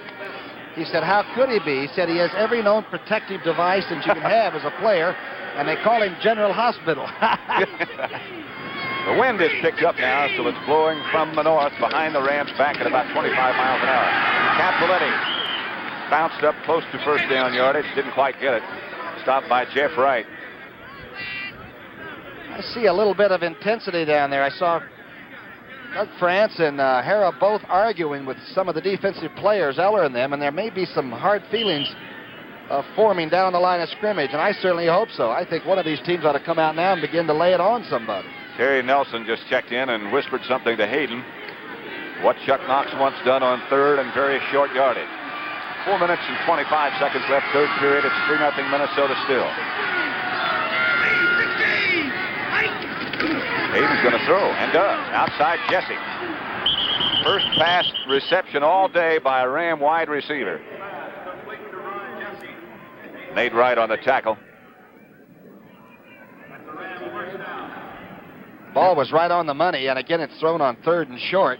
I still think that Hayden looks a little tight when he goes back, and I can understand it. He's sort of guiding it, looking for his receiver. But he's been a winner, Pat. He never did anything that wasn't just about the way it should be done all his life. And he's been in some big games in the past, collegiately. First down now as Hayden gets back to McCutcheon, and McCutcheon gets away from the couple. Stopped by Jeff Wright.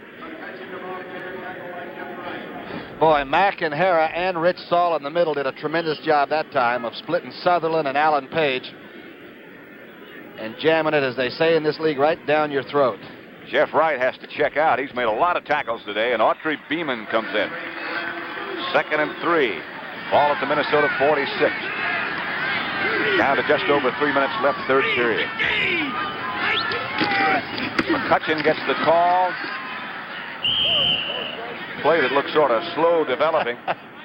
Didn't you think so? What a mass of humanity. It looked like, well, the Vikes knew what they were going to do. They're going to run right at Sutherland. And the Rams said, okay, you know what we're going to do. See if you can keep us from getting that first down. And they did, but it's close. It's right on it. The bottom of the pile was Sutherland. It's close enough for Fred Silva to ask for measurement. 16 players on this Ram team are second-year or first-year men. So when you're thinking about, oh, the Rams have been to the playoffs before, a lot of these guys haven't been. This is a big game for them. There's only one victory in the Ram book in Minnesota since they've been coming up here to play the Vikings. They've lost 9 times, and they tied 1. So it hasn't been a friendly place for Los Angeles. 3rd and short. McCutcheon bangs in there and got it down close to the 40-yard line. Stopped by Jeff Seaman, the middle linebacker. They tell a story of McCutcheon at Colorado State up at Fort Collins. When the pro scouts came up, they put number 30 on the clock for 40 yards, and he ran a 4.4, which is very fast. And the next time he ran it, 4.4. Did 5 wind sprints in a row, and they were all 4.4, which means that he can do it in the 4th period as well as he can do it in the 1st period. He has proven that in the past. Denver 29-3 over the New York Jets at the half. LA has 11 first downs. Minnesota has 10. Capoletti looks for some running room and found it. That's done just on strength.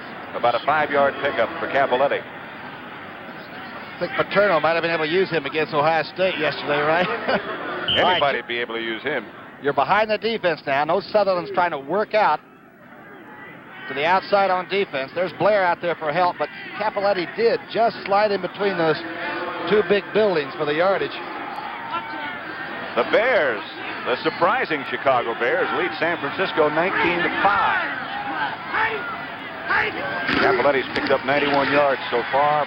McCutcheon grinding straight ahead behind that offensive line we talked about a minute ago. It'll be 3rd down now.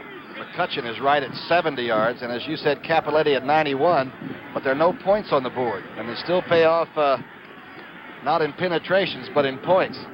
Well, you know that, as many games as you won for the Giants with that great toe of yours. It does seem to have an effect on whether or not you play when the season's over. Rich Saul shaken up on that last play. General Hospital is going to the sideline. Boy, he's tough. Don't worry about him coming back. He may limp a little bit. Jeff Reese is the backup center. Terry Nelson checks in. They'll go with dual tight ends now. It'll be Klein on one side and Nelson on the other. Reese, number 54, is a 250-pounder, a rookie from Washington State. 3rd and 2. Just over a minute left in the third period. Minnesota 3, Los Angeles nothing. Up to Jesse, they swing it again, and he got the first down again. Same play on 3rd down. Nate Wright giving him a lot of room out there. I'll tell you, Hayden throws it, though. That ball gets there in a hurry, and yet it looks like it has enough spin to where you can catch it. He hit Jesse with a pretty swift little throw. Hayden is only 5'11". Tarkenton is just a shade taller than that, so don't think that is something that he can't overcome. There it is, and it's a rifle, but it seems to have a lot of spin, so it's catchable. Rich Saul, after one play rest, is back at offensive center for Los Angeles now. It's a first down for the Rams. Ball at the Minnesota 26, and Capoletti gets the call again. This time, no place to go, even when he spun back to the inside. They were there. Seaman around his feet. What are you thinking in the secondary now that the young man has the offensive line going and beginning to get the 3 plays, and then the first down, you crowd the line of scrimmage a little bit if you're Paul Krause back there, right? The first thing you know, you get a play pass action, even by a young quarterback like this, and you do light up a scoreboard. You got to be very careful on defense. Check and see how much room Nate Wright gives Harold Jackson on the right side. Jesse goes to the left. Jackson's got a lot of room. On 2nd down, Capoletti's looking for some room. He struggles down inside the 20-yard line. Severe, he ran straight ahead and picks up the hole wherever it opened up. And watch Alan Page react so well. Seaman moves in. Page moved into the right of your screen. Because of the good reaction, Capoletti found that room. That's the end of the third quarter with the score. Minnesota 3, Los Angeles nothing.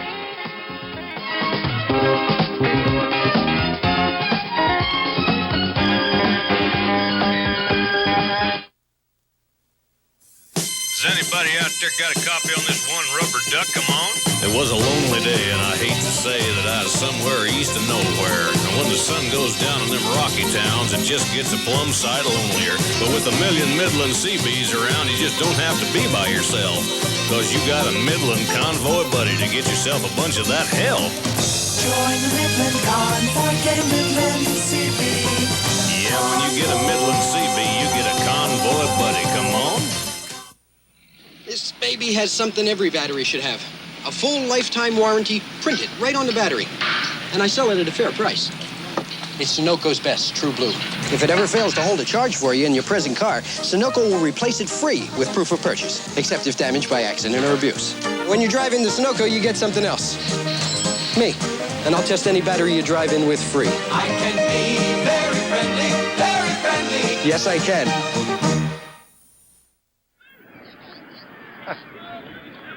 Jeff Seaman's been over for a chat with Bud Grant. And he comes back to the... Whoop, look out. He's still alone. Look at that. He may put one of those horns right through the eye there of the CBS Sports eye, right? He might wear it. Hook 'em horns. This is a big third down play, right? They all are. That is 3rd and 2. The ball at the Minnesota 19. The Rams are all bunched up in that offensive unit. One of it's going to be Capoletti or McCutcheon. McCutcheon. He is close. He is very close to a first down. Boy, Williams blocked down, and Tom Mack pulled through that hole. It's the old buddy block. The guard pulls through, the off guard. 65 led McCutcheon right through there for what's the biggest first down of the day. And if it is, they're going to measure. The buddy block, you say? Well, it's a buddy. The center blocks away, and the guard pulls through there. And if you're playing defense, you faint. And you hope you got some buddies. Somebody tackled that guy. It looks like it's going to be about maybe 2 or 3 inches short. Oh, boy, what do you do now? You try for 3 there, or do you try to go ahead and get the first down and win the football game? They had a chance to try for 3 earlier and turned it down. Dempsey missed one time. But in the first half, look at the last play again. All right, now watch the left guard. The left center of your screen. Watch 65. See this? Look at McCutcheon. Get right in his shadow. But they better get that same block right now, or they're in trouble.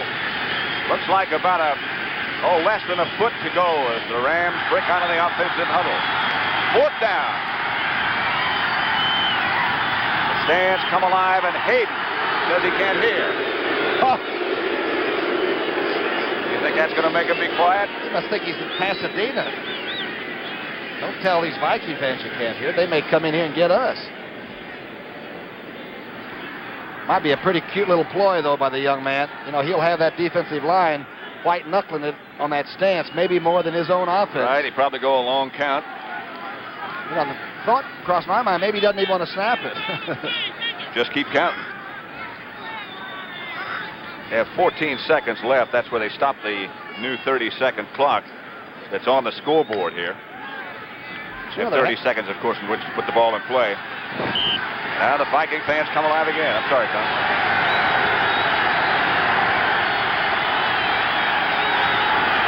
Minnesota asking for quiet, and so is Hayden. 4th down.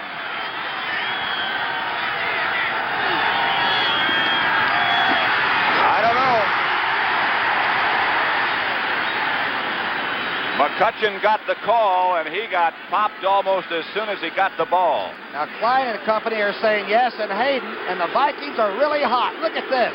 Jeff Seaman made the tackle, and they are stomping up and down. How do you get forward motion? By the way, Saul's back in at offensive center, and it looked to me like Hayden called for something right over the offensive center. Boy, he couldn't have made it by more than an inch. That's about all he had to go, and that's about all he got. Carl Eller still looking down, and here comes the measuring crew again. Right now, it looks like he got it from where they marked the ball. Ram 1st down. All right, here's a war for about a half a foot. Here's what happened. I'll tell you, he was met as he tried to get up off the ground. I believe that was Jeff Seaman, the middle linebacker. It was. But after all that, it's a Ram 1st down. Opening minutes of quarter number 4 at Bloomington, Minnesota. 1st down for Pat Hayden. Back to pass. In the corner in the direction of Jackson, a flag is down. I believe Harold Jackson ran the post corner, and sometimes you have a problem and try to knock off a very fast receiver like Harold from getting back outside. Now, if the ball wasn't thrown, you understand that number 25, Nate Allen had the right to do that. But if the ball was in the air and coming, then it's going to be a yellow flag, and that's what the argument is right now. Defensive pass interference in the end zone, 25. Jackson, ball of course, a legitimate 4-3 man sprinting 40 yards. Let's take a look now and see if we can see it. I doubt if we can see it. It'll be in the left corner of your screen. The in move and then the out. And we did not see it. Ram 1st down at the 1. 1st and goal. McCutcheon gets the call. They fumble.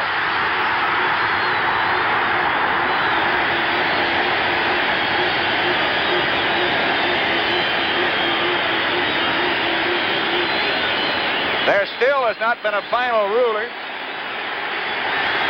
And now there has.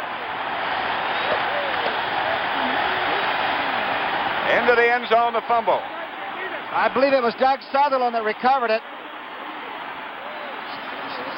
The ball comes back out to the 20. Let's look at it again. McCutcheon again trying to get up and over. Seaman and company right on top. Touchback. And there's a loose ball in there. And Saul is on somebody's back. I believe it was one of the secondary men that recovered it. It is ruled a touchback. We'll return to Metropolitan Stadium after this word from your local stadium.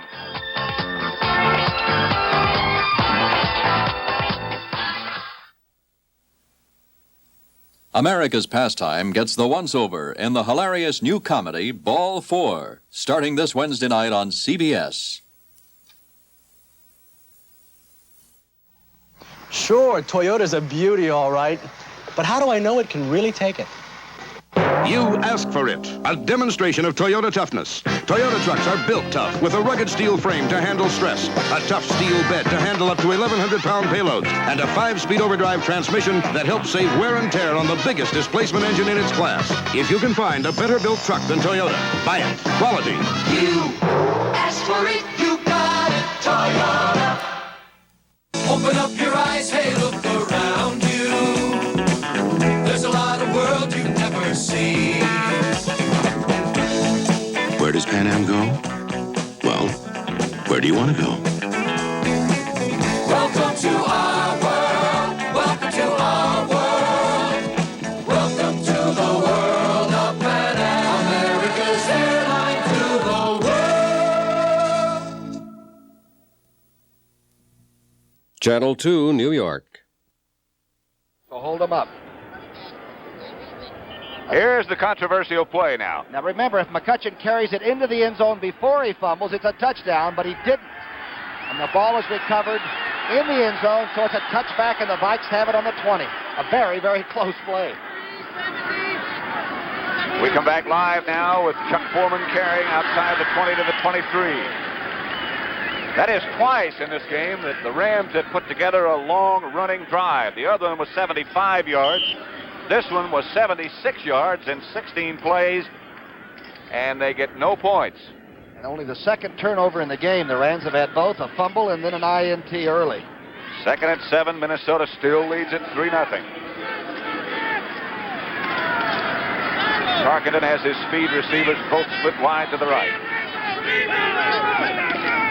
He hands to Foreman. Larry Brooks is right there.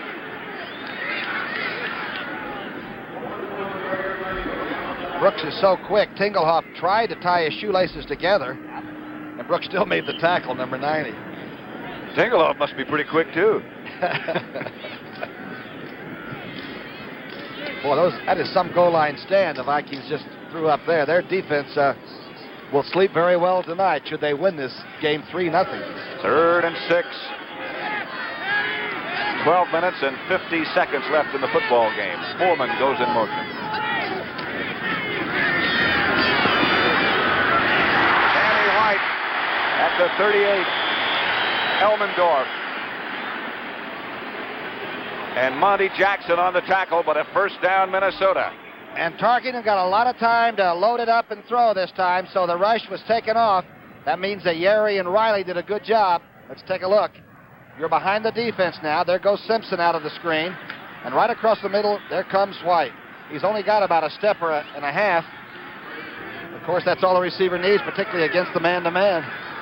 Ahmad Rashad into the game as a wide receiver for Minnesota. First down. Foreman jumps and jukes and got nothing. Maybe a yard before he stopped by middle linebacker Jack Reynolds.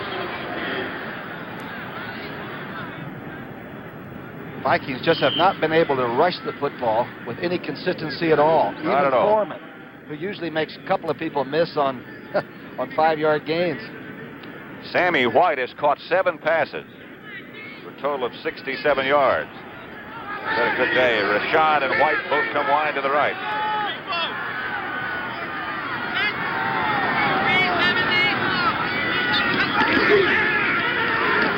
To Rashad. Gets out of bounds. Tarkenton just raised up and looked at him. Chuck Knox. Well, there's a portrait of a coach thinking, musing, still feeling that there's victory to be had, but... Watch some of the blocking. All right, Merlin Olsen now working against Eddie White. And being bumped there very hard by McClanahan, right in the old orchestra pit, too. Huh? That must hurt. The big orchestra pit. It's 3rd and 4. 11:24, the ball up to 44. 11:24 left in the game. Blitz for White. He's gone.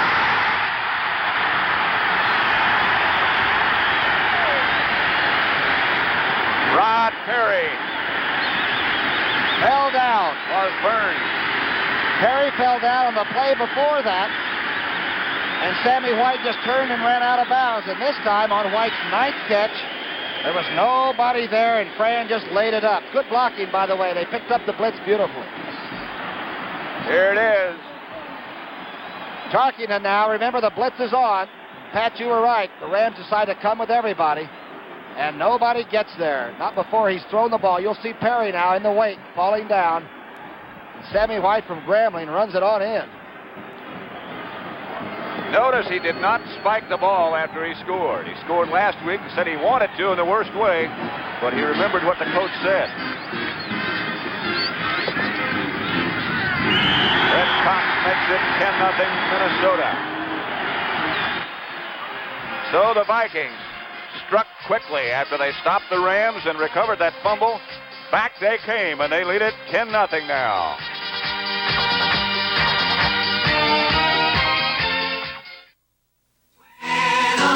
America needed a better idea.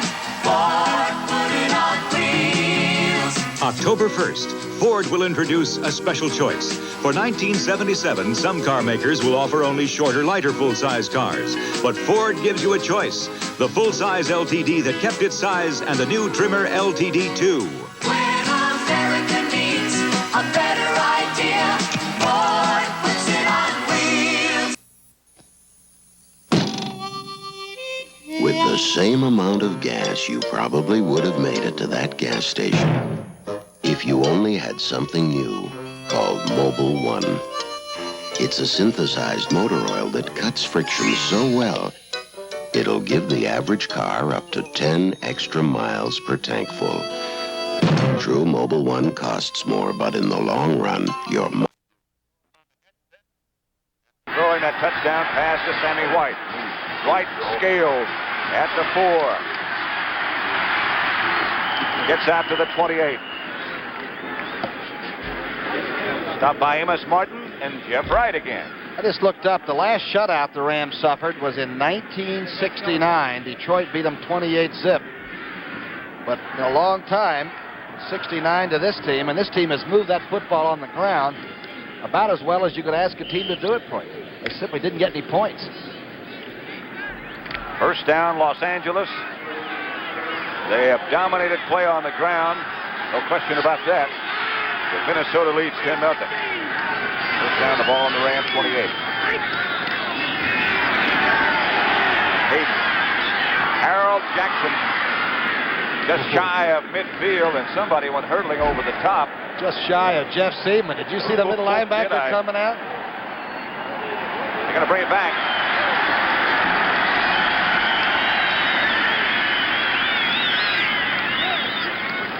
Discussion here with Fred Silva just before he walks things off. And we'll hear after that, hopefully, who the violator was. 60 offense, holding, first down. That's Hara. That's the second-year man, the very fine young guard, but he was holding, which means he was probably holding Sutherland. It'll be to the left of your screen. Number 60. There he is, holding Sutherland. Oh, he's got him good, I'll tell you that. Got him by all 4 numbers. So it's first and 20 now. And Hayden goes back to pass. Marshall almost got loose. Now the protection does break down. Hayden still looking for a place to go. Finally fires outside to Capoletti. Capoletti gets out to about the 25. Might have been looking for John McKay's son. I felt like he was almost back to the college days, doing a little bit of a wrinkle there. Tell you one thing, he's pretty cool. Couldn't have been that way at Oxford, however. He has become more and more poised, I think, as the game has progressed. Now he wants some help. Hurry up. Here comes Bertelsen. By the way, I said earlier that he was a single and a bachelor, and I think he did recently marry after he signed his big contract. I'm sure his wife would be glad to hear that. It's 2nd and 12.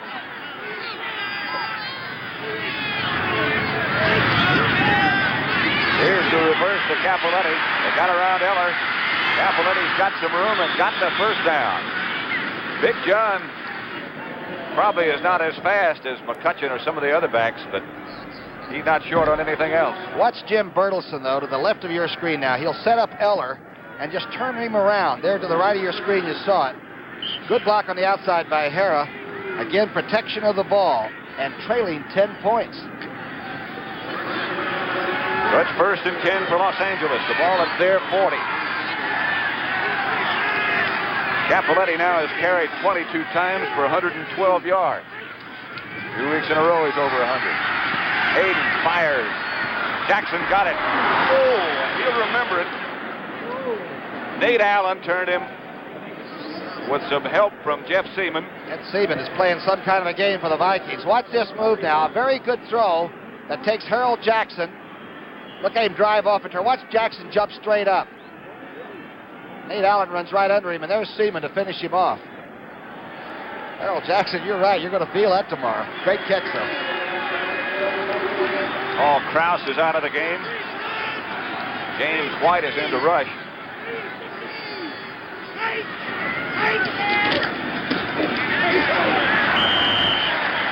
Not much in the middle of the Minnesota defense. Alan Page, Doug Sutherland, all in on the stop. Chuck Knox said before the game, he said, Tom, if we have to tee it up and throw it to win, I don't think Hayden can do it. But if we can rush the football and get some points and sporadically throw it, we might have a chance. But looks to me like Hayden's going to have to load it up 10 or 15 times here to get at least a touchdown and a half. Bobby Bryant is in at free safety for Minnesota. Krause is out. 2nd and 8. Hayden goes back. Ducks under a couple. He's going to take off. Ducks under one right there. Ducks under Matt Blair. Kenny Meyer and Chuck Knox. It's Meyer working on the gum. Watch that scramble. Let's take a look now at a very, very shrewd play by the young quarterback, number 11. That's Page being worked on there. Now he decides, get down, get down. Taking a page out of Tarkenton's book. Got to lose that battle.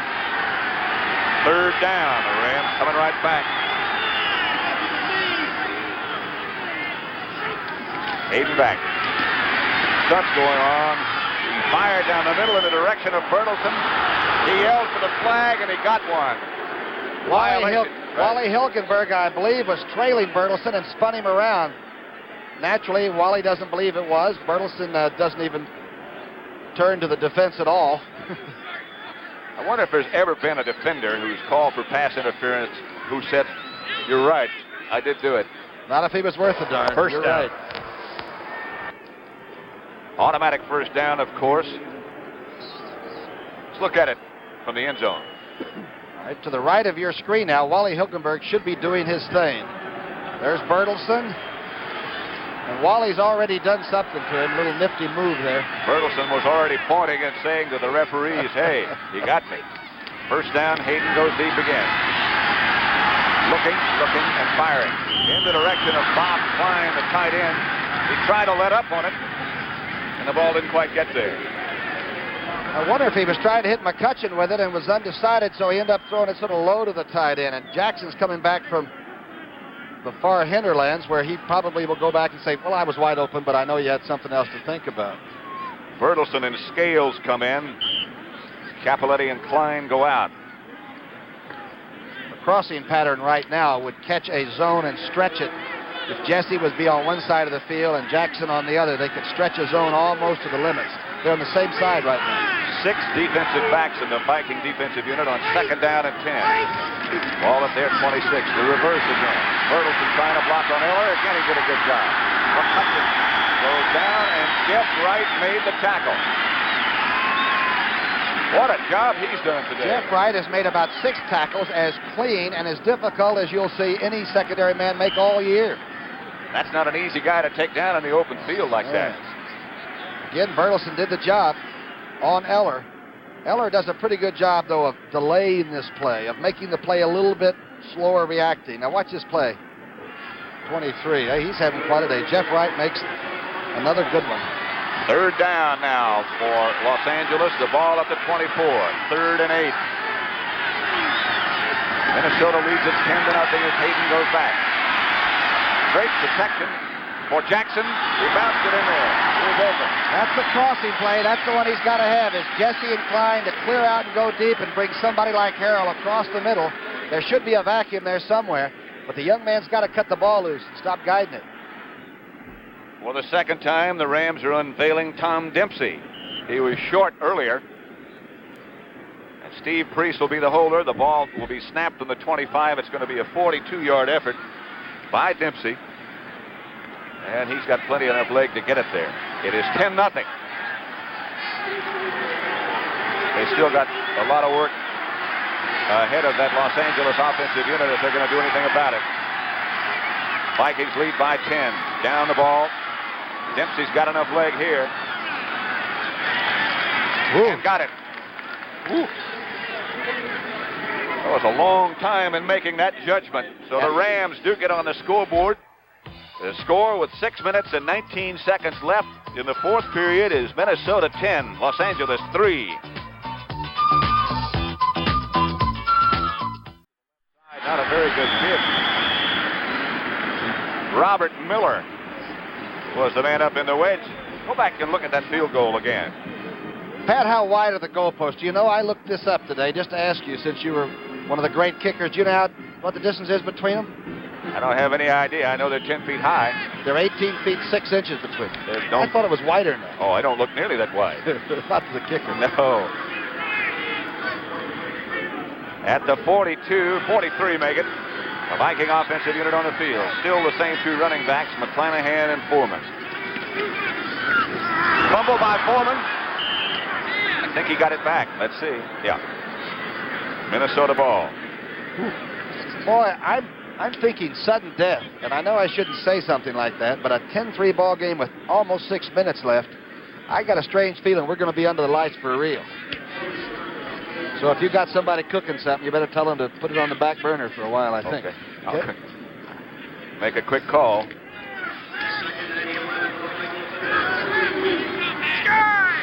Second and 11. Foreman almost lost it. McClanahan on a quick draw play, stop. Rick Kay and Merlin Olsen on the tackle.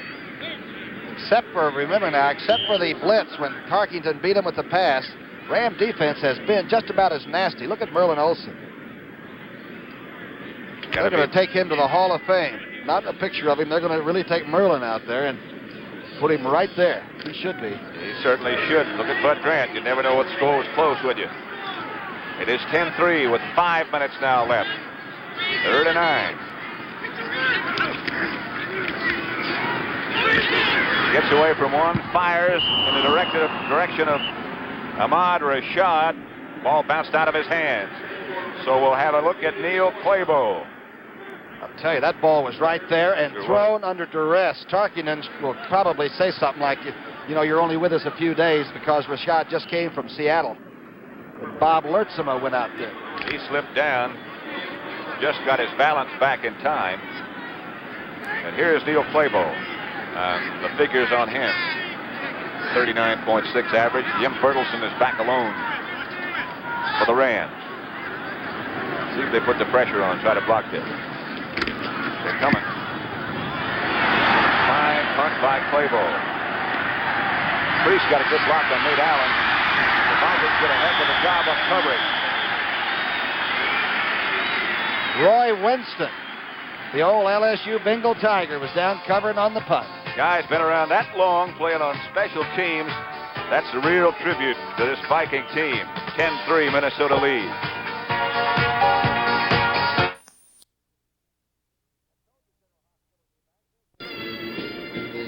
I told you General Hospital would be back. There's Rich Saul, number 61. You can't keep that guy out of that offensive center spot. Got their work cut out for him now. Saul up over the ball. Ram ball at their own 15. Hayden back to pass.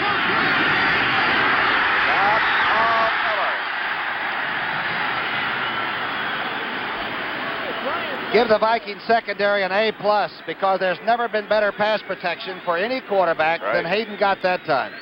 Eller's charge was 7 seconds after he goes back. Watch this.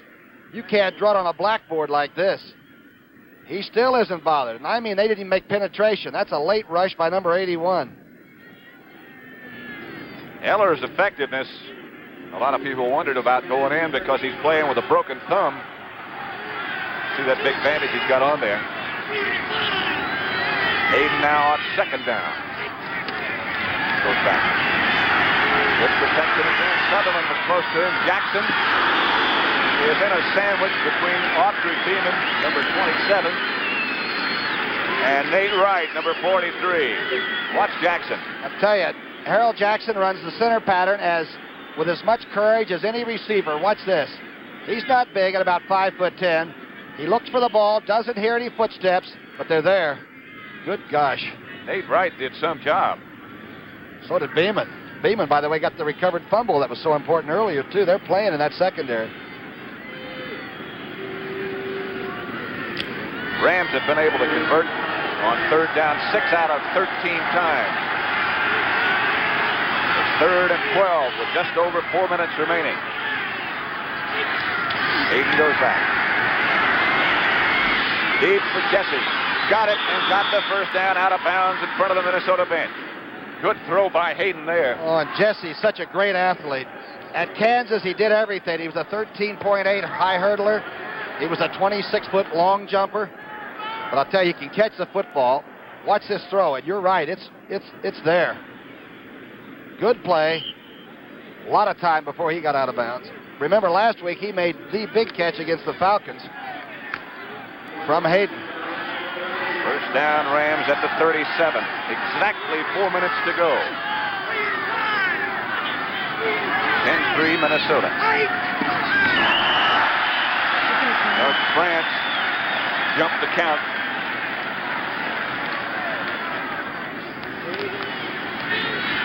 Jim Marshall, the old veteran number 70, is so quick coming off the ball that I think France just decided to try to beat him, and that time he got caught.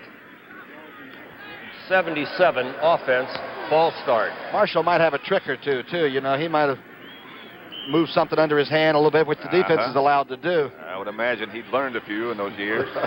224 consecutive games at defensive end.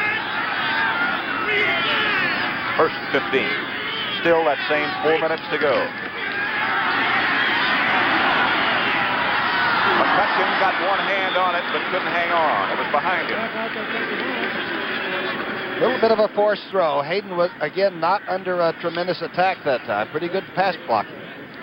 Just threw it a little too high and behind. For the most part, his protection has been excellent.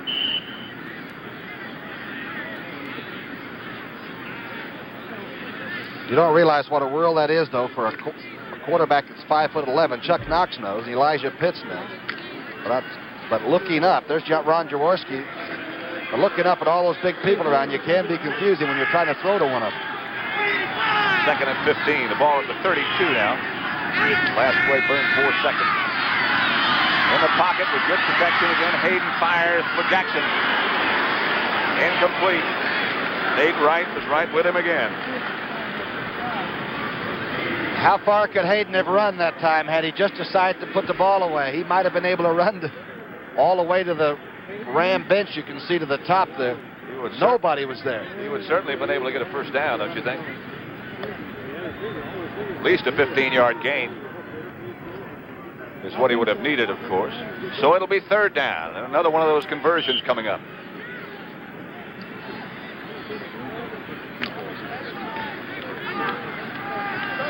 At Hayden, the quarterback. It has been all day as both James Harris and Ron Jaworski are out with injury. This is the game here, huh? Just about.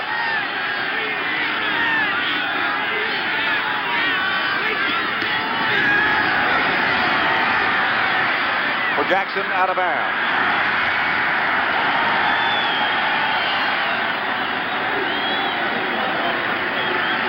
Big pass rush, still didn't quite get there as the Vikings brought the defensive ends inside and the defensive tackles went to the outside, but Rams handled it up front.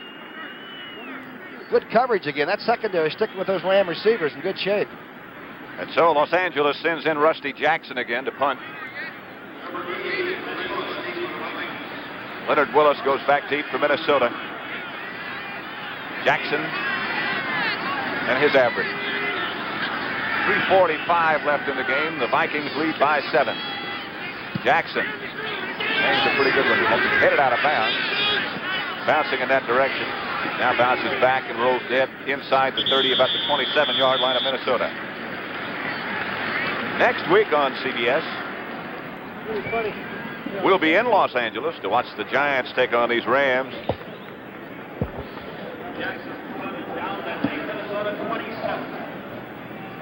Rams then face Miami. That's the whole slate on the CBS lineup next week. Minnesota against Detroit. Green Bay at Cincinnati, Atlanta at Chicago, New Orleans, Kansas City. The Giants at Los Angeles, as I mentioned. St. Louis against San Diego, and San Francisco against Seattle. You know, the Vikings have not had a turnover today. That's your fail-safe. That's how to win football games. Just don't let the other team have anything cheaply, huh? That's what they always seem to do, is McClanahan butts straight ahead. Stopped by Dave Elmendorf. The clock is running with 3:25 left. Timeout situation shows the Rams with 2. The Vikings with 3 left. Rams would rather not waste any with the defense if they can just force the punt and let the offense with Hayden use those as they make that last march, if there's going to be one. Make it 2nd and 7 as the clock ticks down now close to the 3-minute mark. Foreman and McClanahan deep.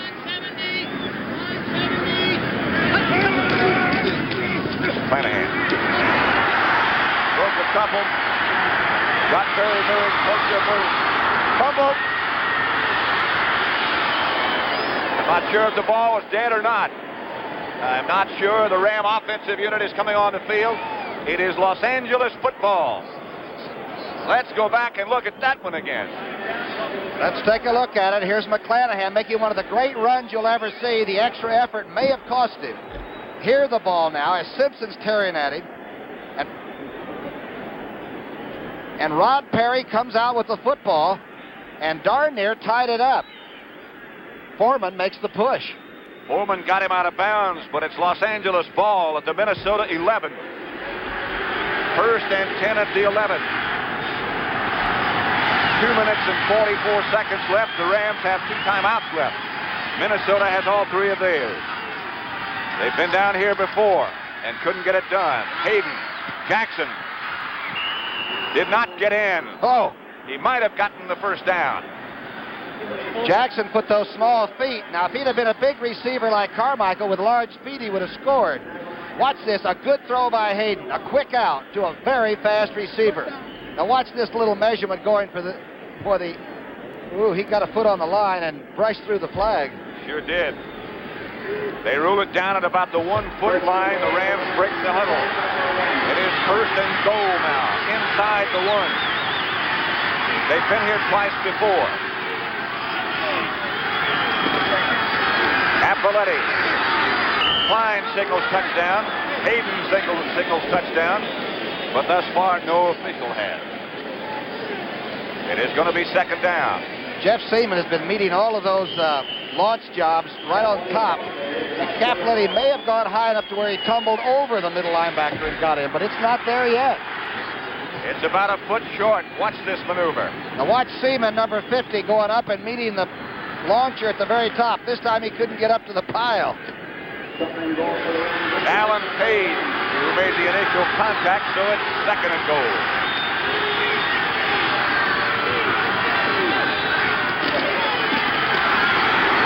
Don't believe he got it again. It was Capoletti again. Wally Hilgenberg got it. He might have lost Jordan.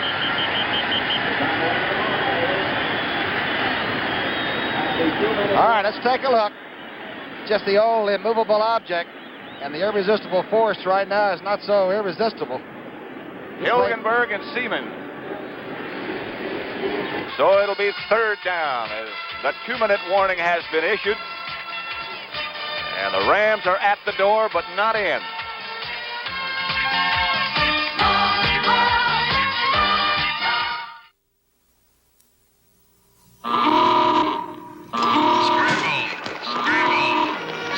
Ryder rents trucks.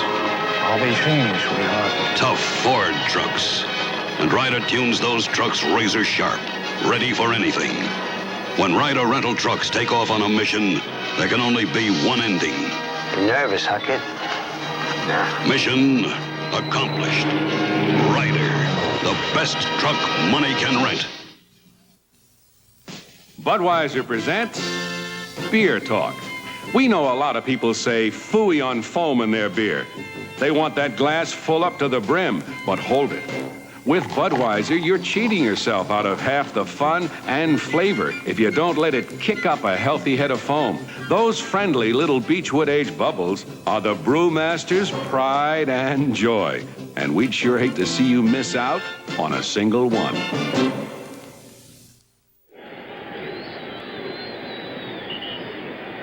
With 2 timeouts left, the Rams have it 3rd and goal. Minnesota leads 10-3. 3rd down. Bertelsen and Capoletti are the running backs, and Bertelsen gets the call. He is in this time. I'll tell you, Hilgenberg came over the top, and that first shot, he wasn't in until that second move. He went behind Hara and Williams. It's really crazy, though. We're talking about the Vikings not having any turnover and leading the game. And then the one time McClanahan fails to do the impossible and fumbles, the Rams came back and are going to try to tie it up. Look at this. Look at Seaman, Boom, and Hilgenberg. And now the effort by Blair. Super effort by Bertelsen. Bertelsen got the touchdown. Dempsey will try for the tying extra point. Steve Priest is the holder.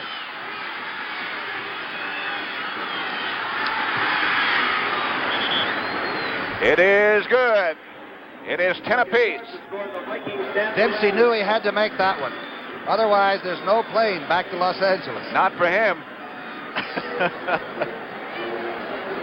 Score is Minnesota 10, Los Angeles 10. A minute 55 left to play in regulation. I'm thinking about Shirley Knox, Chuck Knox's wife, back out on the coast, probably with some people over to watch her husband's team do battle. And if they got anything cooking at all, I guess they'll just throw it in the oven and let it go. Yeah. Right? I hope they got some way to keep it warm. Minnesota with 3 timeouts left, a minute 55 left in regulation playing time. And of course, if we end like this, 10-10, we'll go into sudden death. Got to be a little bit careful with your kick coverage here, particularly with the people that the Vikes have back there. They got White and Willis deep. A lot of speed. Tom Dempsey, of course, the Ram kicker who just tied it up 10-10. Dempsey hangs it high, and Willis is going to take it at the 18. Looking to get to the outside. He's caught from behind, breaks one tackle, still on his feet. Gets outside the 30-yard line.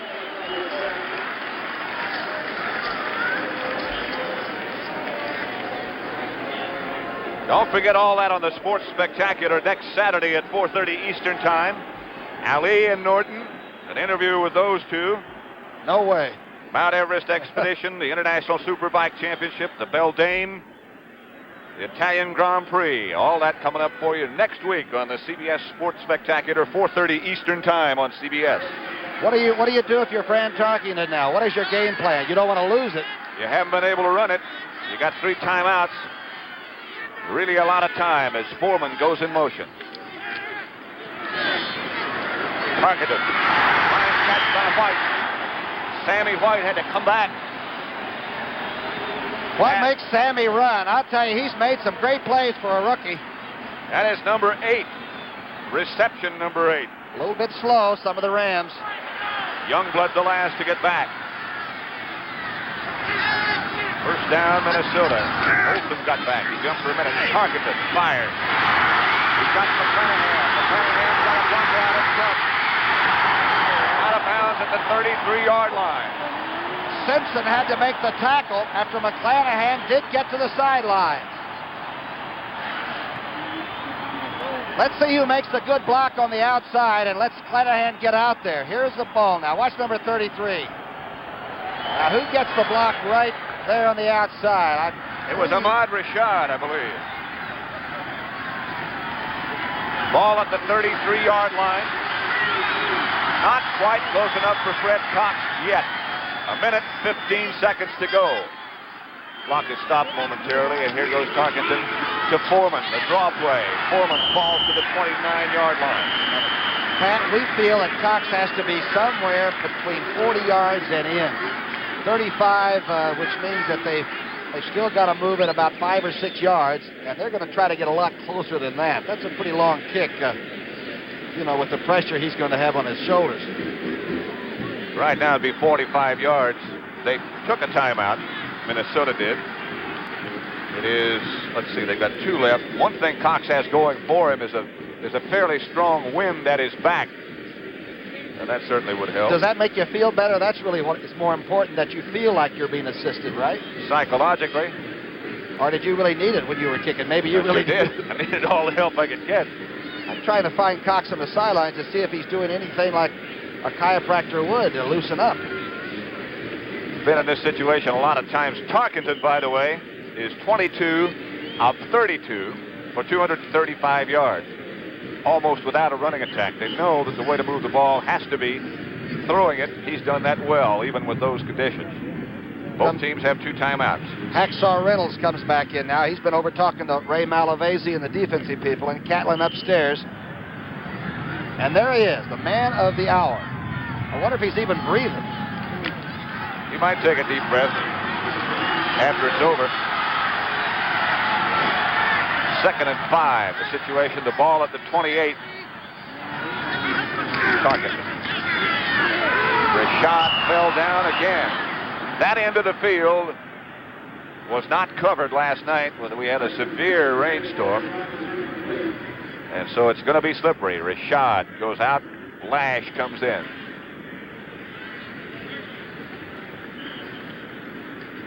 Lash is a good receiver, and you could anticipate double coverage elsewhere, like with Foreman and company.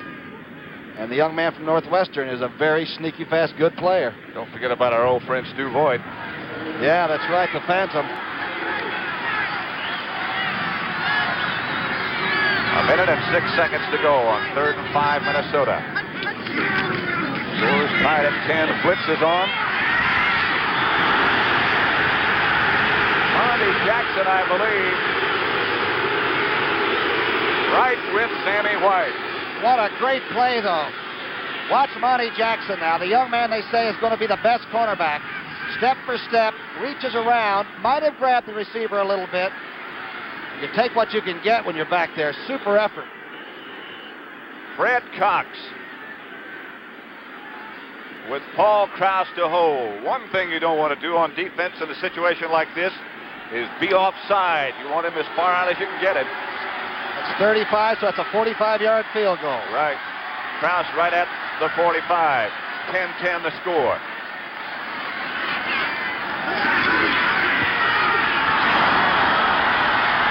No good. Sort of a knuckleball line drive by Cox, and the Rams will take over. Artificial surface. Would he have been able to get the ball up a little better than he perhaps did on this? Footing is very bad in that area, too. I think he probably would have been able to get the ball up on artificial turf because it sits up so much better. So Los Angeles takes over at its own 28. 57 seconds remaining on the game clock. Score tied at 10. Pat Hayden, the Ram quarterback. Capoletti and McCutcheon, the running back. Now what do you do? You've got to be careful here if you're Los Angeles. That's exactly what they're going to do. McCutcheon bangs over to the right side. See if they take a timeout. Tell you, Pat Hayden may be in his first real pressurized situation, but he's going to age a lot. He went in at 23. He may come out at about 30. 2nd and 10. The situation now with 34 seconds. The Rams apparently are going to be content to run out the clock and put us into overtime. 10-10. Hayden taking a long time. Finally gives Capoletti. Capoletti springs into the secondary. Got his first down almost. And now the official has stopped the clock. And Minnesota has called a timeout with 12 seconds left. Capoletti might have broken that, but Doug France had no idea that the fullback would be clearing like that. Again, watch the reaction as the Vikings really over pursue, and boy, they wall it off. The Rams, here's France and Capoletti Yeah, he draws a little bit of a crowd. Boy, here's a bright young runner, I'll tell you that. John Capoletti. About a half yard short of a first down when this all comes to an end. Watch him cover that ball up. He's got to get France out of the way first. Look how big France is. Must be nice to have him on your side, I guess, huh? McCutcheon goes out. Bertelsen comes in. Jackson goes out on third down. Tell you one thing, we know that Jeff Seaman and those fellows are going to be coming over the top. Wonder what would happen if you just stayed real low like I would and sort of, in a very chicken way, crawled between somebody's legs. Very short yardage, 12 seconds. Ball at the Ram 37. 316!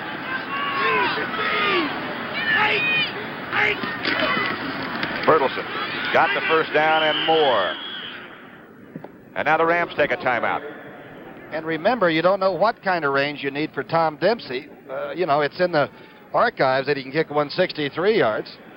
So anything inside the 50-yard line, you got a chance to throw Dempsey out there and take a wanger at a three-pointer and perhaps win it. Certainly possible. They could get a first down, get out of bounds, and get Dempsey down close to the 40. He could reach it. Well, the thing is, there'd be no pressure on him, absolutely, because he knows he's not going to lose the game by missing it, and you give him a free stroke at it, and Dempsey might orbit the darn thing. Except the same thing that Cox had going for him would be against Dempsey. He'd be kicking it into the teeth of a pretty good wind. Earlier this afternoon, it was about 23 miles an hour, and it'd be tough to get it there. Weren't they supposed to have streamers this year on top of the goalposts, or have those blown off today? Oh, they got them. Oh, because you told me about that new rule every game we've done. There's Tom Dempsey. You know what he's thinking about is a new shrimp scampi recipe. He's one of the great gourmets of our time. Is he? Yep. He and Rusty Staub ought to get together. Jackson came back with a little message for Hayden. 8 seconds left on the game clock. Hayden goes back. Fires down, deep down the middle. Off-street Beeman has intercepted it for Minnesota. No time left on the game clock. Beeman struggles outside of the 44, 45-yard line. He goes out of bounds, but the game has officially ended. We'll have sudden death. Have you ever seen so many defensive players helping the guy run it back? It looked like they formed a wedge, like a kickoff, to bring him back up the field. We'll take a 3-minute break. We'll have a toss of the coin, just like we were starting a new football game, except some of the uniforms are dirty. Comes Mick Tinglehoff and Jim Marshall out. Boy, they're two, right? They should get extra overtime pay. Yeah. And now here comes Tom Mack and Merlin Olsen out, representing the Ram offensive and defensive units. And we'll pick up momentarily what Fred Silva has to say to these four veterans. Well, there's Olsen, 15 years on the left. Mack, only 11 years. He's the youngest guy in the group. We're going to flip the coin again. Visitors will call. Each team will have 2 timeouts in the overtime period. Tails, heads, tails, heads. Who's going to call? In the air, please. Tails is called. Heads is thrown. Minnesota is won. Receive. Right where we are. Right where we are. Minnesota has won the toss. I had a feeling they'd take the ball. There was a situation once before in an overtime game where the captain won the toss and did not take the ball. I don't imagine he's forgotten that.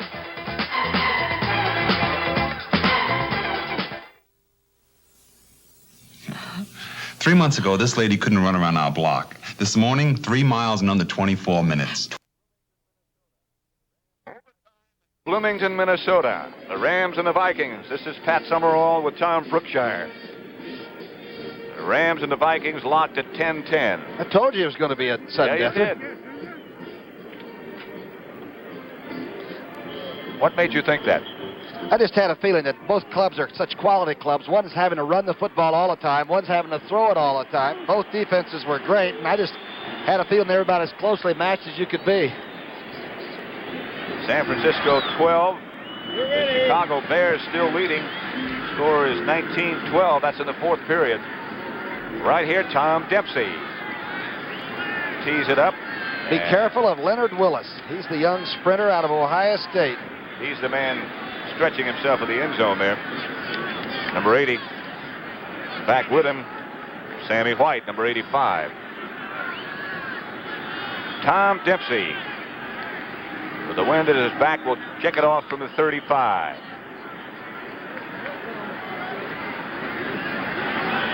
Sudden death is underway off the side of his foot. Sammy White has it at the 10. Wedge is set up on the left side. White breaks out of the pack out to the 45-yard line, and he almost broke the whole thing. Cullen Bryant, the former defensive back and big running back for the Rams, made a sudden death overtime saving tackle. So the Vikings will take it over at their own 46-yard line. You imagine they've only had 39 yards rushing against the Rams all afternoon, but 239 through the air. They've really thrown well. At the event, you might have missed what Fred Silva said to the captains. Each team has 2 timeouts in this overtime period. Score is 10-10. And the first person to score goes to a happy locker room. McClanahan went in motion to the right. Tarkenton looks deep. He's got White. Picked off, intercepted by the Rams. Monty Jackson. And back up and back down, and Jackson goes down at the 15-yard line. Los Angeles will take it over. First down at their own 15-yard line, make it to 16. Let's watch him now. He's the young man from San Diego State that I've seen scale guys like Carmichael at 6'8" and play him. Now watch where he comes from the left of your screen to make the interception. Last week he had a touchdown on one down in Atlanta, but this one might have been more important because Sammy White had it under full gear. It's a great, great play by an incredible young athlete. That ball was well thrown by Tarkenton. It was right there. First and 10 for the Los Angeles Rams. The ball in their own 16. They got a long way to go. John Capoletti gets the carry. Gets out to about the 19 before he's wrapped up by Alan Page. We could cheat a little bit. We could show you that play from the first period, and you'd think it's the same. They've been starting out to the right and sort of going back against that pursuit. They didn't get too much that time. Make it 2nd and 7. Rams at their own 19-yard line. Score is tied at 10 apiece.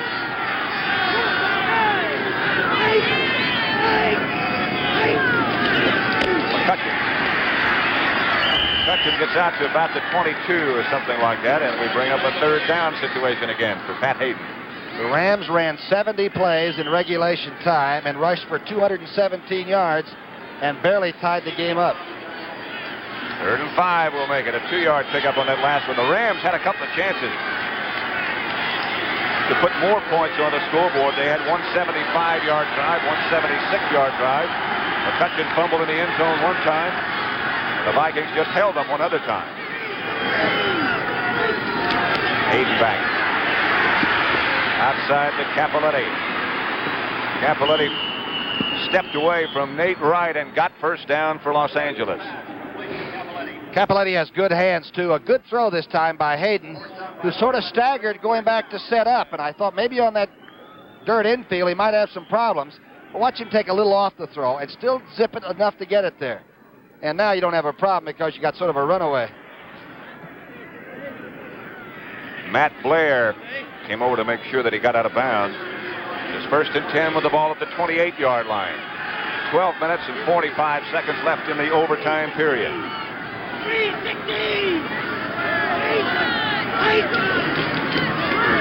Take to McCutcheon. Deep. Caught by Ron Jesse. Jesse gets to the 50-yard line and gets out of bounds by Matt Blair again. Official says he stepped out at the 49.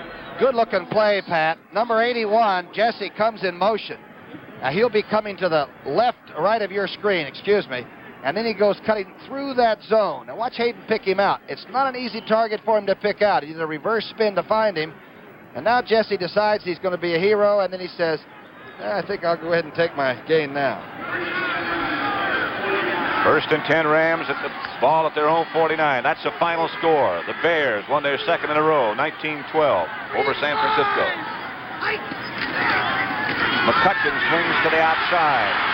Breaks one tackle. He's to the 40, to the 35, down to the 30-yard line. Lawrence McCutcheon. Big Doug France must have done a great job at the left tackle. You're behind the defense now. Watch Seaman and them coming out. And somehow McCutcheon gets out clean and gets around the cornerback. Number 23 is fighting to get back the outside. I'll tell you, we told you earlier, he's a great conditioned athlete. Late, he's just as strong as early. Ball at the Minnesota 30 with 12 minutes left in overtime. 10-10 the score.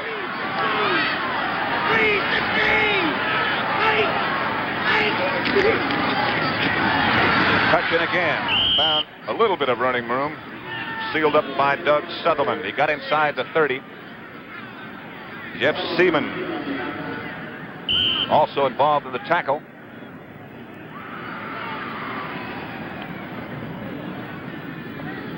Big John Williams, the offensive right tackle, played all his football at the University of Minnesota. Sort of a homecoming for him. I guess. Wrong team today, I'm afraid.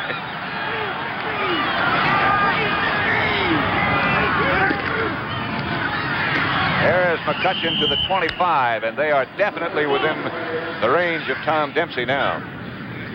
Now you're going to try to convert, well, you'll try to convert the 3rd down. It'll be 3rd and about a half, but you don't want to be too flamboyant. No, sir. But Hayden just took a look over at Chuck Knox to see what it is he wants to do. I don't think he'd throw, do you? If he can get people to drop off, he might unload it to a safety valve, a Capoletti again, or something of that nature. But I don't think he'd come down the middle for all the tea and shine. Both McCutcheon and Capoletti are over 100 yards gained for the 2nd week in a row. McCutcheon gets the call and gets down to the 20. He got a 1st down. McCutcheon lunged. All right, Rich Saul, right, snapping the ball. Look at Saul come out and cut off Seaman. Mack has already gone through. Capoletti seals off too. I'm telling you, that is not cute. That's not fancy. But that's how you might end up in a Super Bowl. That's what the Rams think. Watch McCutcheon protect that football. Here's the handoff. Fullback lead. Well, that Mack is blocking today, I'll tell you. Always does, I guess. All that offensive line has done a heck of a job. 1st down. The ball now at the 18 as Capoletti gets the call. Squirms away from Eller. Maybe got 1. 9 minutes and 45 seconds left in this overtime period. Score tied at 10-all. Jeff Seaman on that last tackle. James White comes in. And Eller goes out. And Monty Jackson intercepted that big pass in this overtime that sort of turned things around and gave the ball back to Hayden and company. McCutcheon and Capoletti behind Pat Hayden. McCutcheon gets the call, gets to the outside, almost. Alan Page ran him down. Along with Jeff Wright again. What a day he's had. I'll tell you, if he doesn't make that tackle, our sudden death is very sudden. Yeah. 3rd down.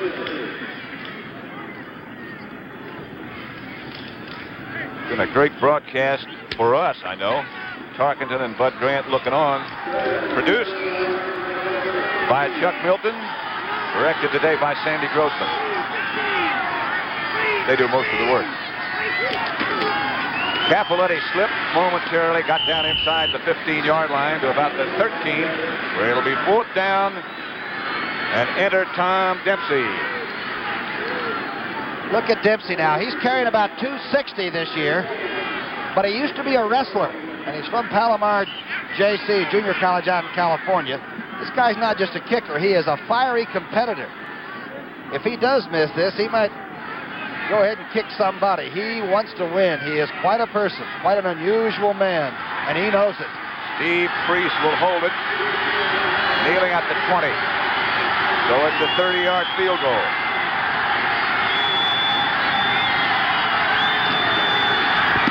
Block!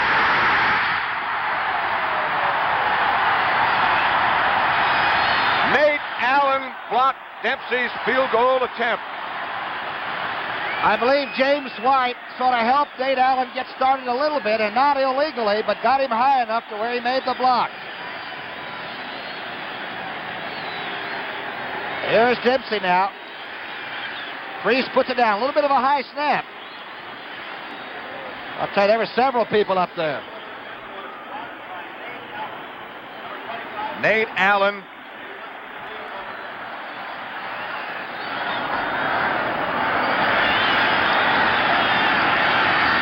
And so Minnesota takes it over in overtime at their own 20.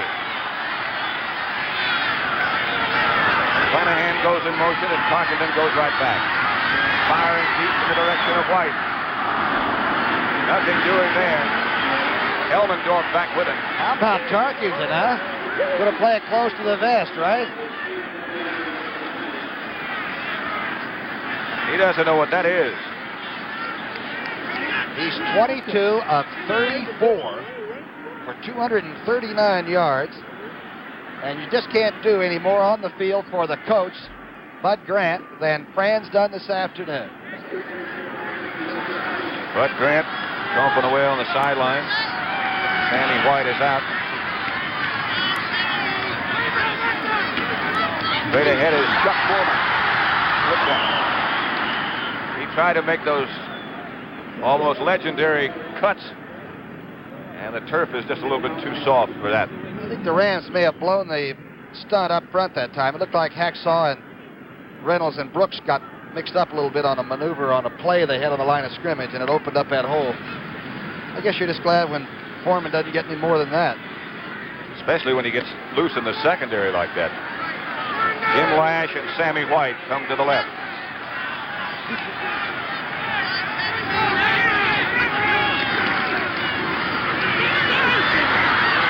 To Foreman. First down, Minnesota. Dave Elmendorf made the tackle, but Chuck Foreman out of the backfield got the first down. And remember, because of Yary and Riley, we haven't seen a lot of Youngblood and Dreyer, the two big rushing ends by the Rams. So Fran is able to dance around and pick out smaller targets, not get all the big chunks of yardage, but he is doing a masterful job of it. Ball out to the 36. We have 6 minutes, 35 seconds left in overtime. There will be just one period. Here comes reverse. It is Sammy White, and there is Fred Dreyer, who stayed home.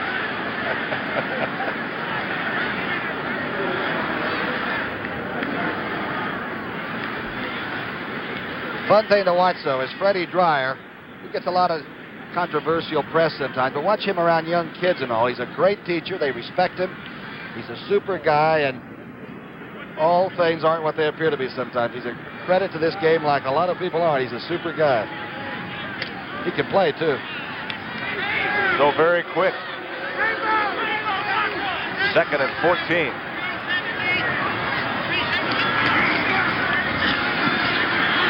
Tarkenton in the direction of Jim Lash, underthrown. Right out there with him was Rod Perry. See what Fred Dreyer was up to. All right, Dreyer took the inside. He was trying to bury the tight end. But Ali Norton. Stu Boyd right up in his face. Okay. Boyd looked like a pretty good pass blocker that time, didn't he? Yeah. Might come back as a tackle sometime. Foreman is flanked now, either to draw double coverage so they can work to the top of the screen, or Tarkenton's going to take off. Got the first down and more. Down inside Ram territory. Stopped by Elmendorf. Ooh, and Elmendorf wanted him bad, and Fran Tarkenton knew it. The biggest rush of the day by number 10. All right, let's take a look. Pretty good pass rush now. Rams are coming. Hacksaw Reynolds is firing from the linebacking spot. Now Fran decides to run, and watch Elmendorf now zero in on him, and Fran knows it. Look in the rearview mirror. There it comes. See him looking around as he was running. He got the first down. The ball at the Ram 48 now. First down, Minnesota. Sudden death, McClanahan goes right straight ahead, and Merlin Olsen wraps him up.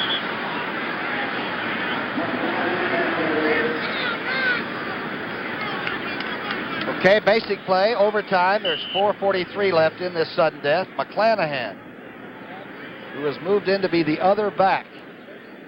Olson just straightened Ranieri right up and overpowered him.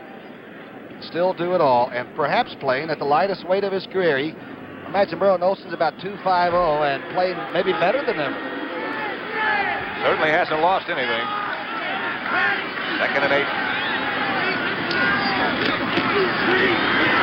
Foreman circled around behind Olson. Circled around and maybe got back to the original line of scrimmage. It's still Minnesota ball. You maybe saw the ball pop out for a minute, but they had blown it dead. Tell you, the Rams as a defensive unit, they just chase you till something happens. Look at that situation in Denver. 46-3, that's the final score over the New York Jets. A long trip back home. Third down conversions, the Vikings have done it 7 of 18. Most important of which would be this one. The rest of them don't mean a thing now. 3rd and 9 at the 47.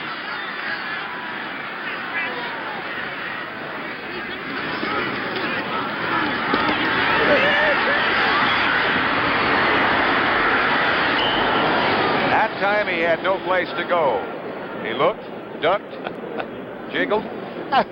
Oh, Fran looked everywhere that time. And who got the takedown on the... I think Youngblood. Watch it. Now remember, these guys are really trying to do battle, and they want to win the game and all, but they have a pretty good chance to really hurt number 10 if they wanted to, and they don't. You get the job done. Watch Olson grab him. Now Dreyer and Youngblood. And they just sort of put him down in the bottom of the car. Neil Clabo. Rob Scribner. First time we've seen or heard from him today is back at single safety. Clabo hangs one high. Scribner's going to handle it. He does at the 10. Popped hard by Roy Winston. He's one of the tacklers, and by Winland Hall, the other. So the Rams take over with 2 minutes and 55 seconds left in overtime at Bloomington, Minnesota. Both teams have 2 timeouts in this overtime period. But the Rams probably will have to do theirs on the ground, which might eat up most of that 2:55, should they be able to move it enough. The first team to score, of course, is victorious. It'll be all over when that happens. If nobody scores, it'll stay like it is at 10-10. Hayden outside underthrown. In the direction of Jackson. 2 minutes, 52 seconds left in sudden death overtime. We're locked at 10, the Rams and the Vikings. Now, Hayden is getting a play assist this time. They didn't flash it. They sent Bertelson in with it to tell the young man, here is what we want, and perhaps to even calm him down, saying, don't worry now, you threw a bad pass there. Don't worry about it. Let's worry about this next play.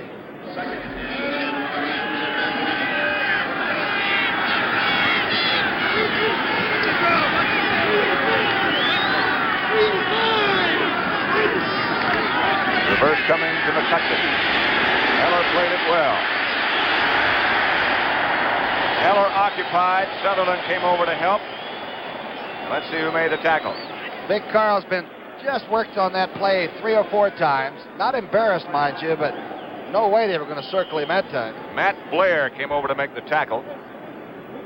Well, that Heller, how many years has he been All-Pro?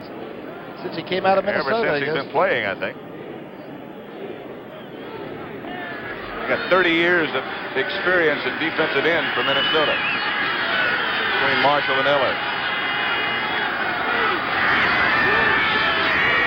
Might be an audible by the young quarterback. Straight back. Hayden looking. The blitz by Hawkins.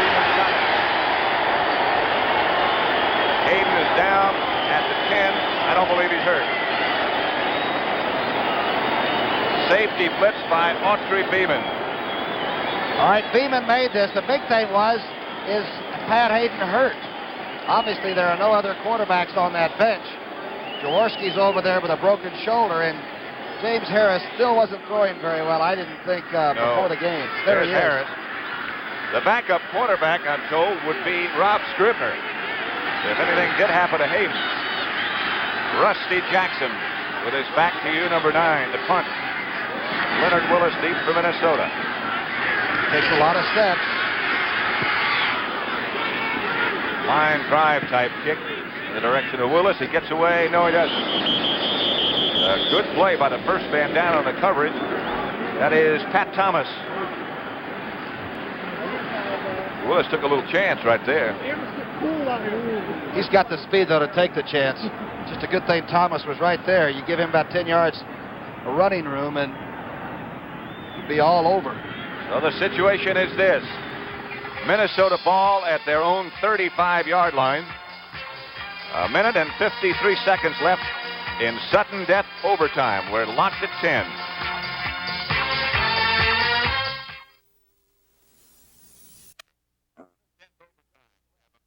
.53 seconds left in the overtime period. Viking ball at their own 35. Fran Tarkenton still the quarterback. Hand off to McClanahan, and McClanahan has a first down after the 45.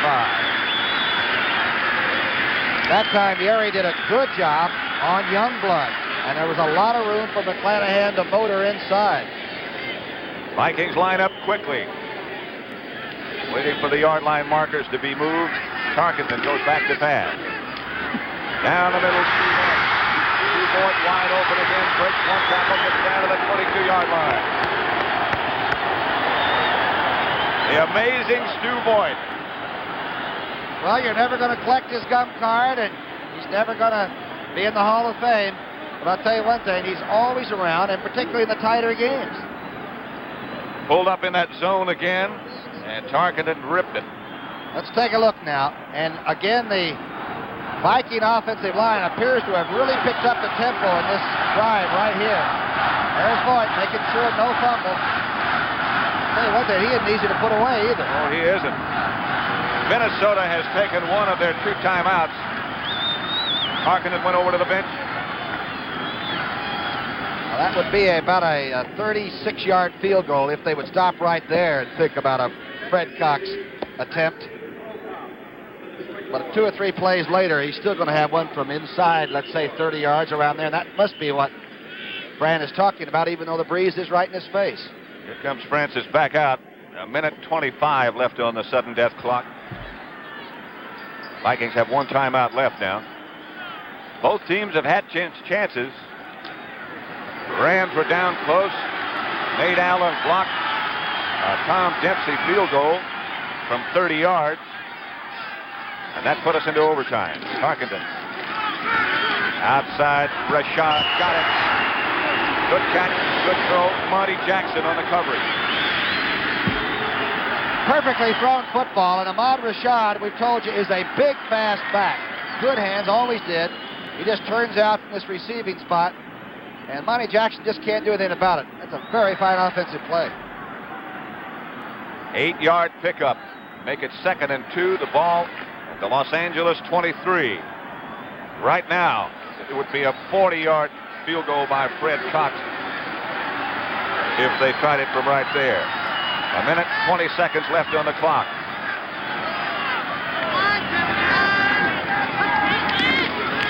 Back is Francis. For Rashad. Jack Reynolds got back just in time. There he is. Boy, Hacksaw must want to eat that football right now. He had a chance to really put this drive away. By the way, the blocking for Fran Tarkenton was excellent. A minute 16. Really good. It has been throughout the day. Really, you talked about before, we haven't heard too much from Dreyer and Youngblood. That's a tribute to Steve Riley and Ron Urey. And Goodrum and Tingelhoff. And the thing they're doing is they're attacking the Rams. They're going right out on fire blocking and popping them. 3rd down. Tarkenton fakes to McClanahan. He's got Foreman, and they've got a first down. Foreman out of bounds at the 11-yard line.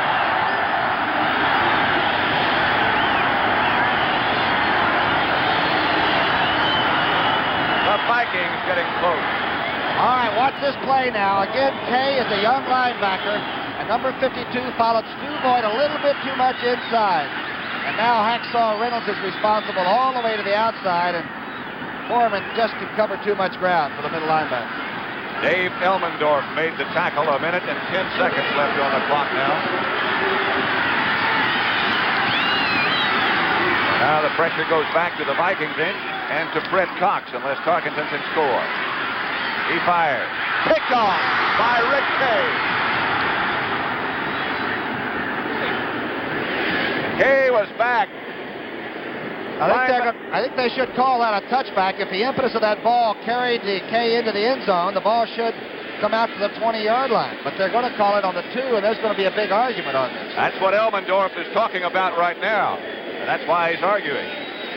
Kay fell down. The officials rule the ball is dead at the 1-foot line. The great thing about Kay was at 6'4", he sort of died in there and didn't act like he was in the right place. And he's tall. Watch him racing back to the left. Now watch this. Now suddenly he moves up. Now watch the impetus carry him in there. I think the Rams have a big, I think they have a complaint coming. I agree with you. Here it is again. Boy, what a big play.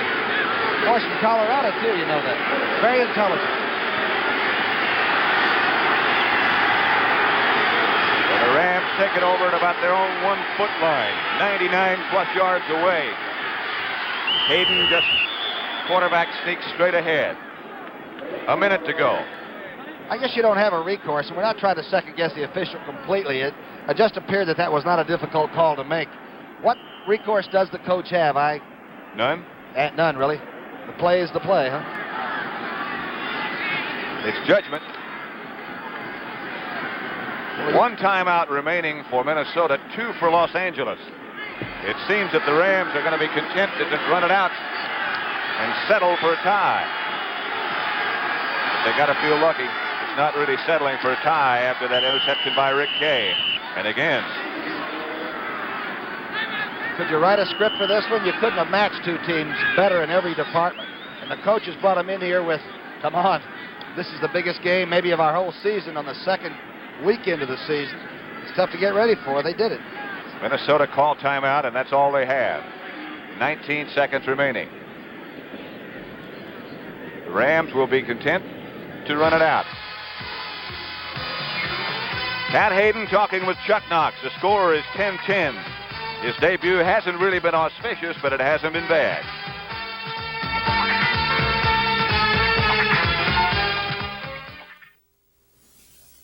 You know.